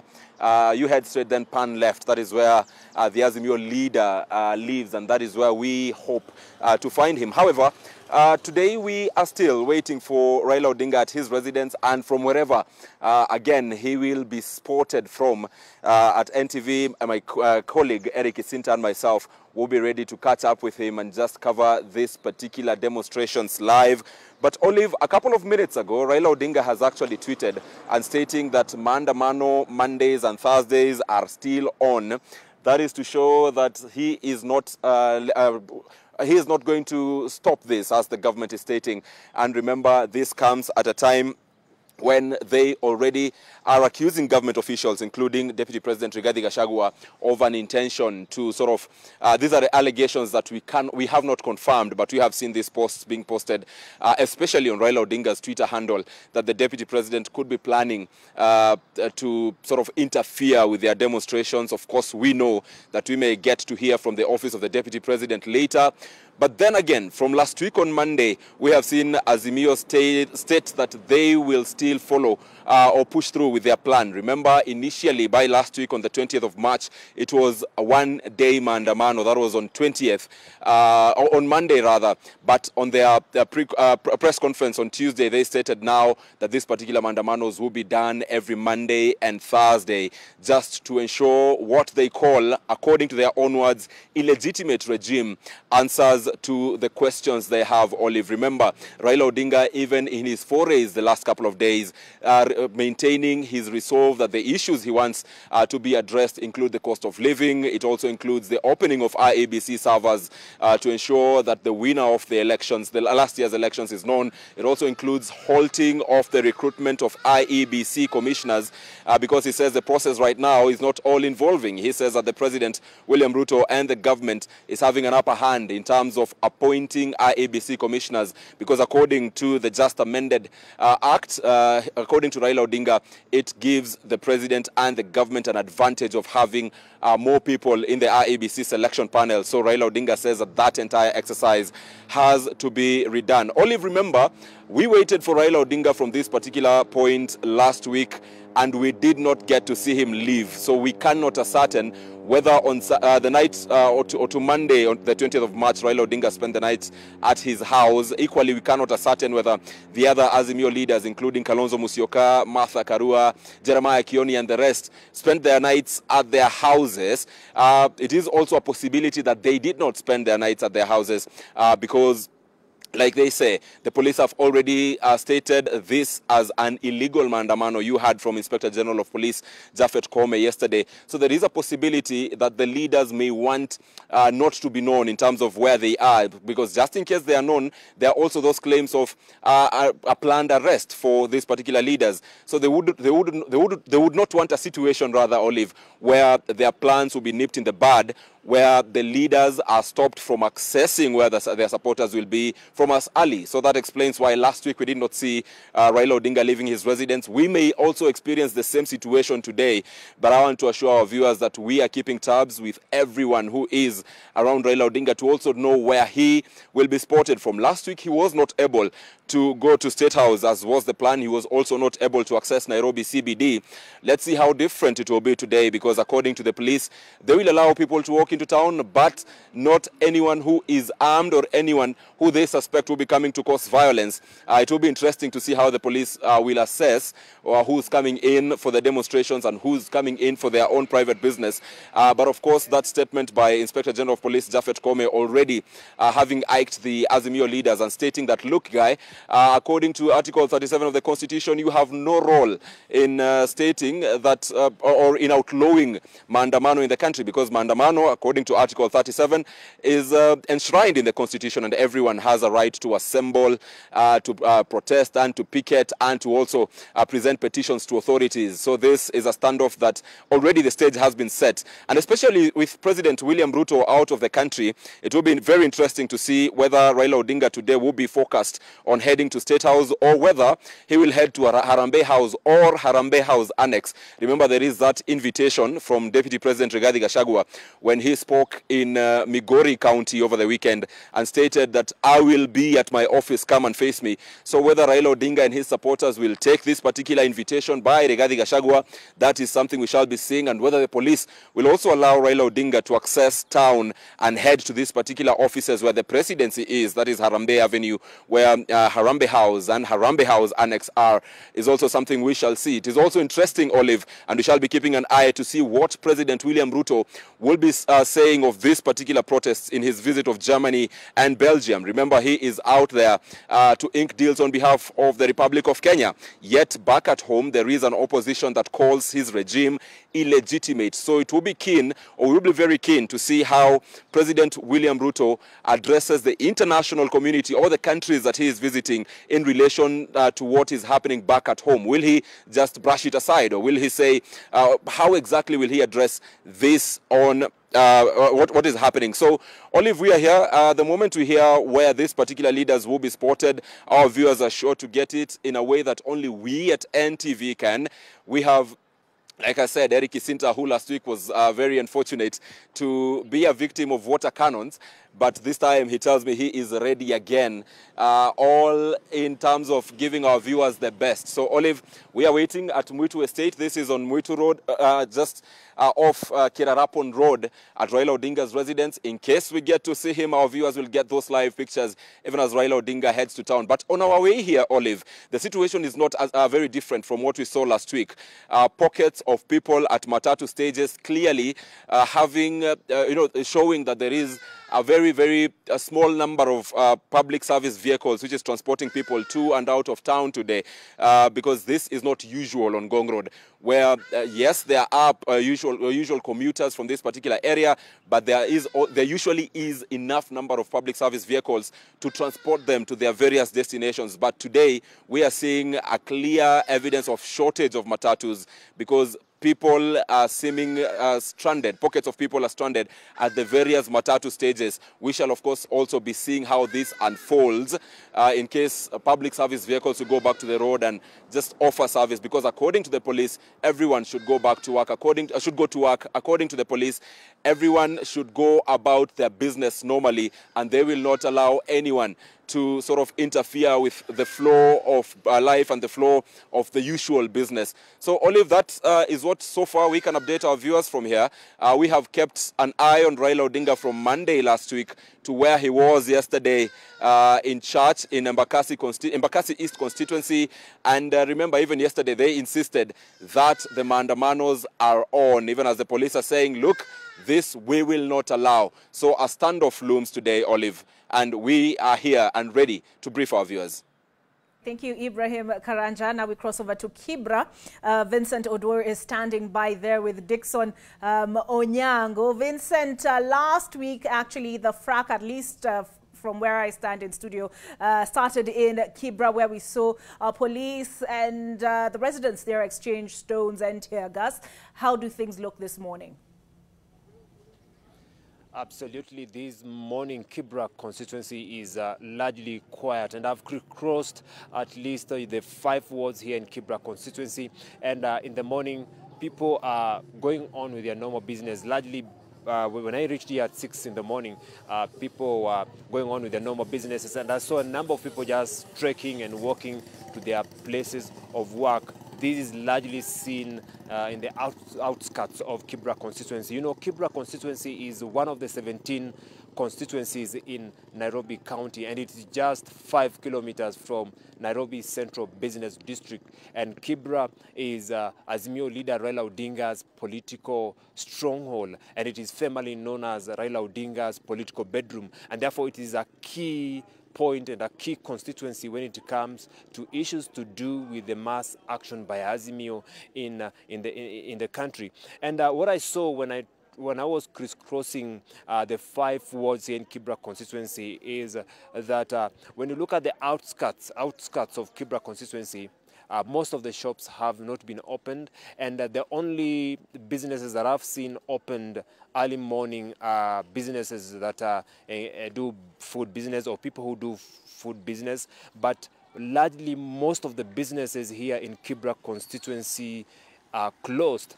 But I realized that since morning there has been a high number of young people or youth congregating and holding some small barazas, like, planning their stuffs. And I've witnessed a number of youth, congregating, especially at a place known as the famous Kamkunji grounds. And that is where we were in the morning, and we saw a number of youth congregating there, holding meetings and planning what they know best.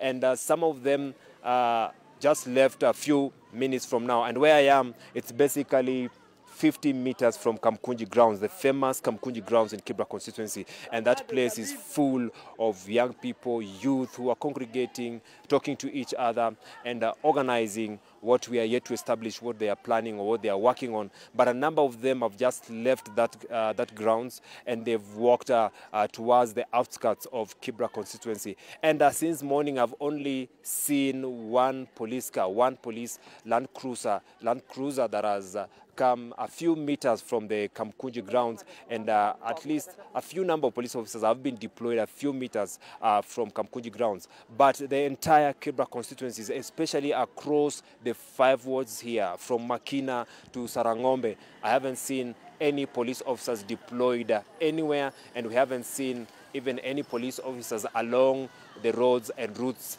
leading into the wards that are here in Kibra constituency. And therefore we are keeping an eye. But this calmness, this kind of peace that we are still witnessing now, I cannot guarantee you that it will be the same in 2 hours time from now, because last Monday we witnessed issues or running battles started actually from 10 or 9, between 9 and 10. That is when running battles between the youth and the police and tear gas issues started. And therefore, right now, this is something that I can say it is still early here in Kibra, and in 2 or 3 hours, then that is when I can authoritatively tell you the actual status of in Kibra constituency heading into the day, because it is still too early for what I'm being told by residents here. And therefore, we're still keeping an eye, and we will be crisscrossing the 5 wards in Kibra constituency to just tell you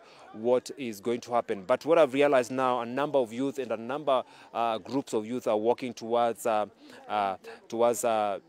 place. It's called a DC ground, and that's where normally things happen. And what most of them are saying, they're saying today they have to go to Nairobi CBD. And when you are here in Kibra, the major route that they normally use heading to Nairobi CBD, they normally use Ngong Road. And as we saw last week, the police officers barricaded Ngong Road and dispersed groups of youth who are trying to access Nairobi CBD through Ngong Road. And therefore, that is something that we are going to keep an eye on, as even this group of youths start now walking from Kamkunji grounds and heading towards Nairobi CBD. I don't know if I can talk to some of them here. We see what you are saying. But mnafanya nini hapa hivi? Mnafanya nini? Mnaelekea wapi? Tunaelekea Tao. Tao. Uelekea. Wewe ambia Ruto roga chiedha, tuko ready. So these are basically people who are here, and they are saying that they'll be heading to Nairobi CBD, and we will be here to watch how the day is going to be. For now, that is it for now. I'm taking you back to studio. They say dawa ya homa ni tear gas. So that gentleman there tells Vincent Odor that ako tayari. All right, I want us to finish up on privatization. And Mheshimiwa Eddie, you called Kiboreka crybaby earlier for saying he was outnumbered. But are you now the crybaby? Because when you talk about, you talked about State House MPs being bought and all that, and now something that was defined as an absolute majority by Mheshimiwa Mbadi. But when we had the handshake, we saw members de-whipped, right? And Mheshimiwa Mbadi has talked about this influence of party loyalty in the affairs of parliament. And even under the handshake, we saw forcefully taxes increased on petroleum products. So do you have any moral authority now? First of all, I wanted to finish my thought on privatization. You know, I did agree with my brother Bilo that, you know, Parliament must have a say on some of these issues. But what I don't agree with is that all parastatals or all state-owned corporations are candidates for privatization. I think this is critical, and actually this is why I was saying that it's important that Parliament keeps on being engaged, because there needs to be an assessment framework for which state corporation or company should be privatized. Because if you look, I'm a business person as well, so if you look at the reason why you need to privatize companies, there is disadvantage, there are advantages. And the reason why I gave example of Sony, because Sony is one of those that I have been able to watch over time doing everything right despite frustration of management by government. You know, if you privatize companies, the one reason why you want to privatize is so that you can avoid political influence. The idea that when a company is doing well, sometimes a government wants to put people who are not competent to do jobs there, or sometimes want to siphon resources from that company. Number two is because of risk management. Number three is because of ensuring that there is healthy competition. And number five is just basically being able to ensure that there is proper use of resources. Those are sometimes the most important things. But you know, if you look at our country today, the reason why we should not privatize, the disadvantages, some of the three key ones are that you want to ensure that there is a low cost of acquisition of goods and services by consumers. You want to ensure that there are no monopolies that are there. And of course, the biggest one that BLOC focused on is that you want to ensure that there is transparency. And where we are today, the cost of living is so high that if you expose your companies that are fundamentally doing production towards food, like the Sony Sugar companies or any other company like Kenya Meat, what happens is that you make the problem of high cost of living even higher. That's why it is important that we allow Parliament. Actually, Parliament should not be allowed. Parliament should actually be able to, stick their foot on the ground and thump their feet that this is something that they must be able to control. Because if you start privatizing these companies, and then you basically have the reverse problem, because you want privatizing to have healthy competition, you don't have it because you're privatizing. For instance, we have companies that we have seen mushrooming, like the West Valley Sugar Company. The West Valley Sugar Company does not have our grower scheme to be able to ensure that there is proper cane that can go to that company.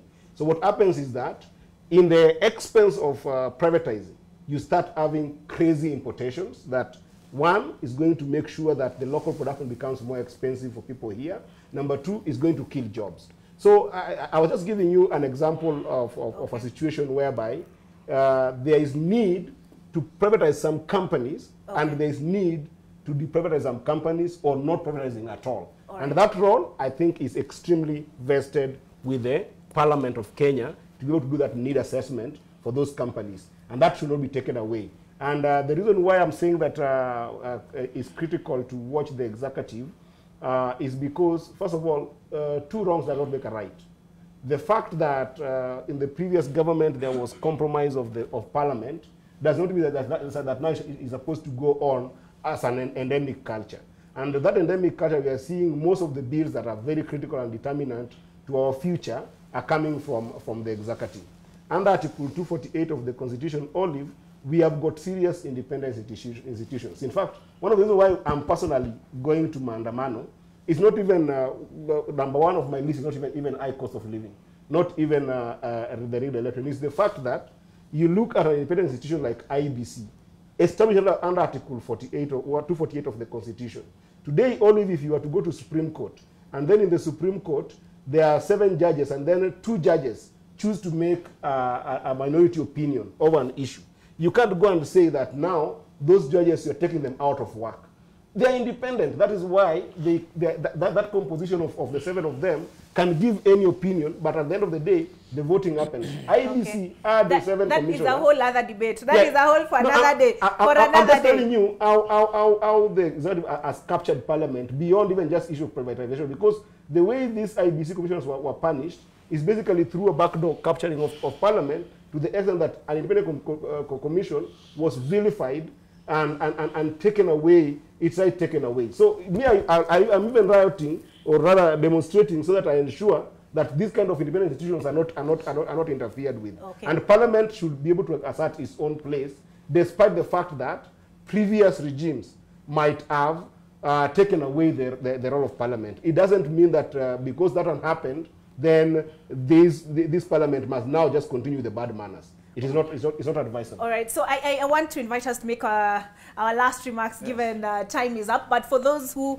would like to understand which state entities are on the auctioneer's block, as it were, you can find it, just search for approved privatization program. There are 26 in total. I don't have time to get into them, but last remarks, I had wanted us to get also into issues of KDF, especially considering that the Constitution of Kenya in Article 2, this is is it 241? Yes, 241. Yes, 241. And so Article 241 stipulates that they may be deployed. This is 241. 241(3)(c) may be deployed to restore peace in any part of Kenya affected by unrest or instability only with the approval of the National Assembly. The KDF Act itself stipulates, and this is section 33, that they may be deployed in joint operation and in support of the National Police Service, but again with the approval of the National Assembly. That did not happen. All right, last word on the erosion, if any, in your view, erosion of the independence of Parliament. Your last word, Mheshimiwa Kibore. Okay, my last word before I go there, but first let me wind up on the privatization. I need to wind up because of what they have said. For heaven's sake, this is a bill which will be brought to Parliament. And when it comes to Parliament, the representative of the people will have their say about it. They will debate it, either give it a nod or not. But these are rebellious. They are looking at it from the rebellious lenses. They want to point where there is. They want to point what before it gets to the floor of the House. They have already cast aspersion on the Parliament that it will be biased. From where I sit, I think the most biased Parliament, which went to bed with the executive, is the 12th Parliament and the handshake Parliament. This one of ours, we have tried as much as possible to remain neutral. When we had issues of CDF, we all stood and you covered as members of Parliament from both sides. When we had issue of GMO, the members from the UD and from the Rift Valley stood against it, against the government. So they're already making a assumption before it gets to the floor of the House. I'm asking them, it doesn't have to be seen that the government and the Parliament are in loggerheads to see that the Parliament is working. The two can work together through the committees, through the representation and everything, because they are serving the same people. The same president we are talking was given the same mandate by the people. He's not an appointed president. He was elected like me. So it doesn't have to rebel like my brother Eddie seemed to be fishing for anything or anything that sinister to seem that this privatization bill should not work. We'll take it to the floor of the House. On the KDF one, we are asking the government to enforce Article 241 for a full operation. What is happening now is a police operation. And the military has been sent to support the police. Just like even in the last Parliament, the military was sent to Boni. And they were here. You know, they're talking as if they landed from the Mars. In Boni Forest. Now listen and be patient. 30 seconds. Me hata mimi nimewashiwa moto huku. It's okay. But you know you cannot washiwa moto and then you don't want us to answer what you have said. 30 seconds. There is military camp in Boni assisting the police, and it is not a military operation. It is police operation being assisted by military in terms of intelligence, because operation is a very technical issue.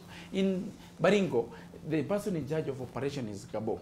Is DIG Kabo, who is in charge of operation. It's a police-led operation. I come from there. There's no military operation. Even in police-led operations, if the military is involved, the law is clear that the National Assembly must give its approval. But I'll schedule another day for us to properly debate that one, because I feel like we'll do it at disservice. Mheshimiwa Kero, your last word? Yeah, I think the most important thing is the independence of our institutions. This is very important to each one of us, because tomorrow you will need these institutions.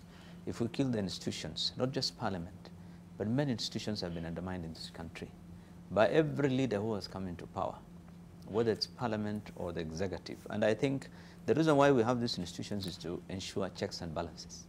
There's no way you can enhance accountability in this country unless we have the checks and balances. And these checks and balances can come if the institutions are working. But if every institution is captured, if you will, or is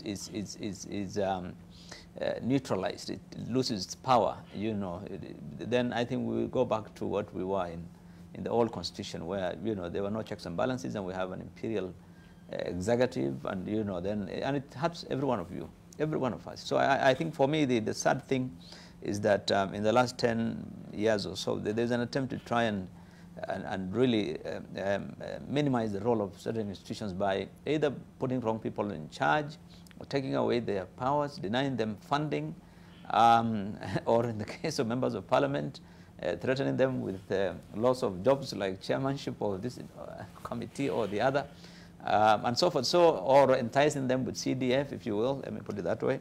But I think this is not going to work well. Particularly, Parliament has a greater responsibility than any other institution, because it's the one that Kenyans elected to go and provide oversight over the executive. Executive was elected, yes, I agree with Mheshimiwa, but Parliament was put there to oversee the executive carrying out its function. And that is very important. Why?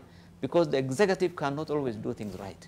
Governments all over the world, not only ours, all over the world, they tend to do stupid things. That's why the executive is there to, the Parliament is there to oversee. And above all, then, that's why the court is there. And this country survives largely because of the courts, which have for a long time, I mean, in recent years have been independent and have been very useful, actually. Media has also been very useful. Lately, it's becoming like Parliament. One would think some of the media institutions have been captured. But I think Parliament is a critical institution, and members of Parliament owe it to this country to really leave Parliament as independent as it should be. All right, Mheshimiwa Mbadi and then Eddie. Eddie, because you know, Mbadi hata alisema unaongeanga 5 minutes. But Mheshimiwa Mbadi, your last word. Off record. Olive, I do agree that there has been state capture of Parliament. I just want to appeal to our political leaders, the leadership of this country, both majority and minority, to allow MP space to work so that they are not blackmailed, intimidated, and forced into doing things that may not be in the best interest of this country. I know a lot has been said about the 12th Parliament, where I was minority leader, and I would say very clearly that there is no time we increased the debt ceiling when I was minority leader. So that should be on record. I've heard so many people talk about it. The debt ceiling was increased last time by Duale as a majority leader. It was not Kimonya as majority leader.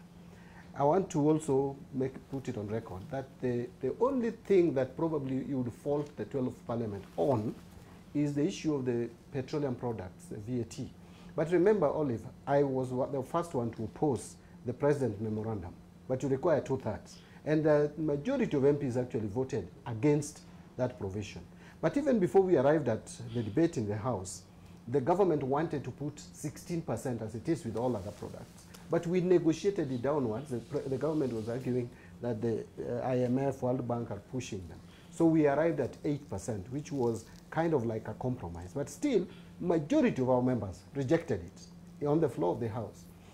My final comment on that is, as minority leader, I resisted any attempt to de-whip any of my members based on what they stood for, and records are there. You will note, apart from those who are removed in leadership by, of course, the party leadership, I did not allow any member of the minority to be de-whipped in the 12th Parliament. The records are there, including people like Chris Wamalwa, who towards the tail end were basically not with us. But I resisted attempt to de-whip members under my leadership. I also want to appeal to the current leadership to allow some space to members of Parliament. My final comments would be on this issue of KDF, and I want to urge Robin to read that article clearly. In fact, there are only 2 instances where KDF can be deployed locally. And that is one, if you read Article 241(3), first one, B talks about situations of emergency or disaster. I think that is, but even if you deploy them without Parliament's approval, you have to like get it post facto, because you have to report to Parliament.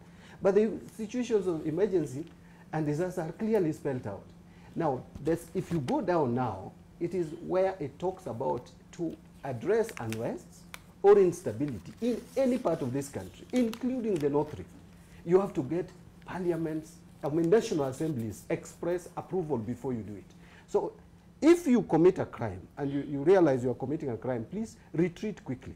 I would urge the government, Kenya Kwanza, retreat quickly and bring this proposal to Parliament for Parliament's approval. Please don't continue violating the Constitution at will. Okay. It is illegal, it is unconstitutional. We have deployed our troops in northern Kenya, North Rift, without Parliament's approval. All right, Mheshimiwa Eddie, quickly, please. Yeah, for me, my mind is actually a very simple rejoinder on what Honorable Bilo and Honorable Umbari have talked about, the issue of the place of Parliament in our society today as an oversight body, and the fact that that power is donated to Parliament by the people. That basically translates to the idea that the owner of the land is the public. Now, what I want to caution the government of the day is that when you don't respect Parliament, and when Parliament also cedes some of this power to the executive, as we have seen it, a number of instances that we have had a conversation about today. Article 1, sub-article 3 is very clear that those people can also exercise that power directly. All right. Okay, and this is important because, that's why we see ourselves going to these demonstrations, these protests, and when they start doing that, you will have lost as well. So let us just respect the Constitution, and more importantly, let the people who have got the privilege to be able to hold the highest office be people who can be able to start the idea of nation building, and not making some statements when the people are rising against them based on the promises that they made and based on the fact that they are now manipulating Parliament, and stop statements that are sweeping statements that are encouraging hate, that are encouraging tribalism, and more importantly, that are becoming a distraction from what they're supposed to do, like arresting high cost of living, or dealing with some of the issues that people are not happy about. And what we're seeing with the police is exactly doing that distraction from what they're supposed to do, in my own humble opinion. All right. Thank you so much, gentlemen. I'm sorry to have rushed you, but I have another panel waiting in the wings, and we'll actually be getting to some of what you've mentioned just now, Mheshimiwa Eddie, and that is polarizing speech and police repression. What is the line between freedoms and limitations? I'm told Charles Serino, the former police spokesman, was here from 7. Clearly, he's a man from the disciplined forces. We'll have the NCIC Commissioner, Dr. Danvas Makori, in studio as well. James Mambulio, an advocate, and the civil society will be represented by Hussein Khalid, who is also a lawyer, and he's executive director of Haki Africa, on the other side of this break. But before then, let me thank you, gentlemen. Mheshimiwa Bilo Kero. Thank you, Eddie Okech, Senator Migori. And thank you very much, Honorable John Mbadi. He is nominated, but is the chair. And as he mentioned, he has been in Parliament since then, the 10th Parliament, correct? And he is the chair of the Public Accounts Committee. Mheshimiwa, first time, but I think he's tried to defend his position this morning. Kiborek Ruben, and he is the Muotio member of Parliament. I saw the other day on the floor of the House, he told the Speaker, "You have reduced us to hecklers." And for that, he paid the price of being ejected from the House for the rest of the day. Thank you very much, gentlemen, for coming to studio this morning. All the best, Eddie, Buddy, with the Mandamano. Thank you. Thank you.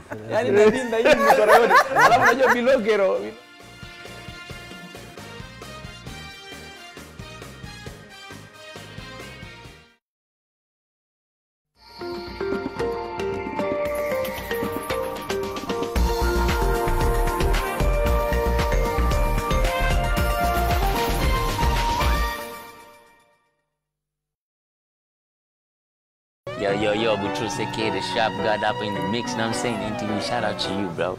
Keep it locked, hey. Sauti yako ina sound vizuri kwenye masikio. I like it. Come to the dance floor, babe. Angie. Leo tuna festa pe banda. Festa pe banda. Another banda. And it's just like an amazing mix. I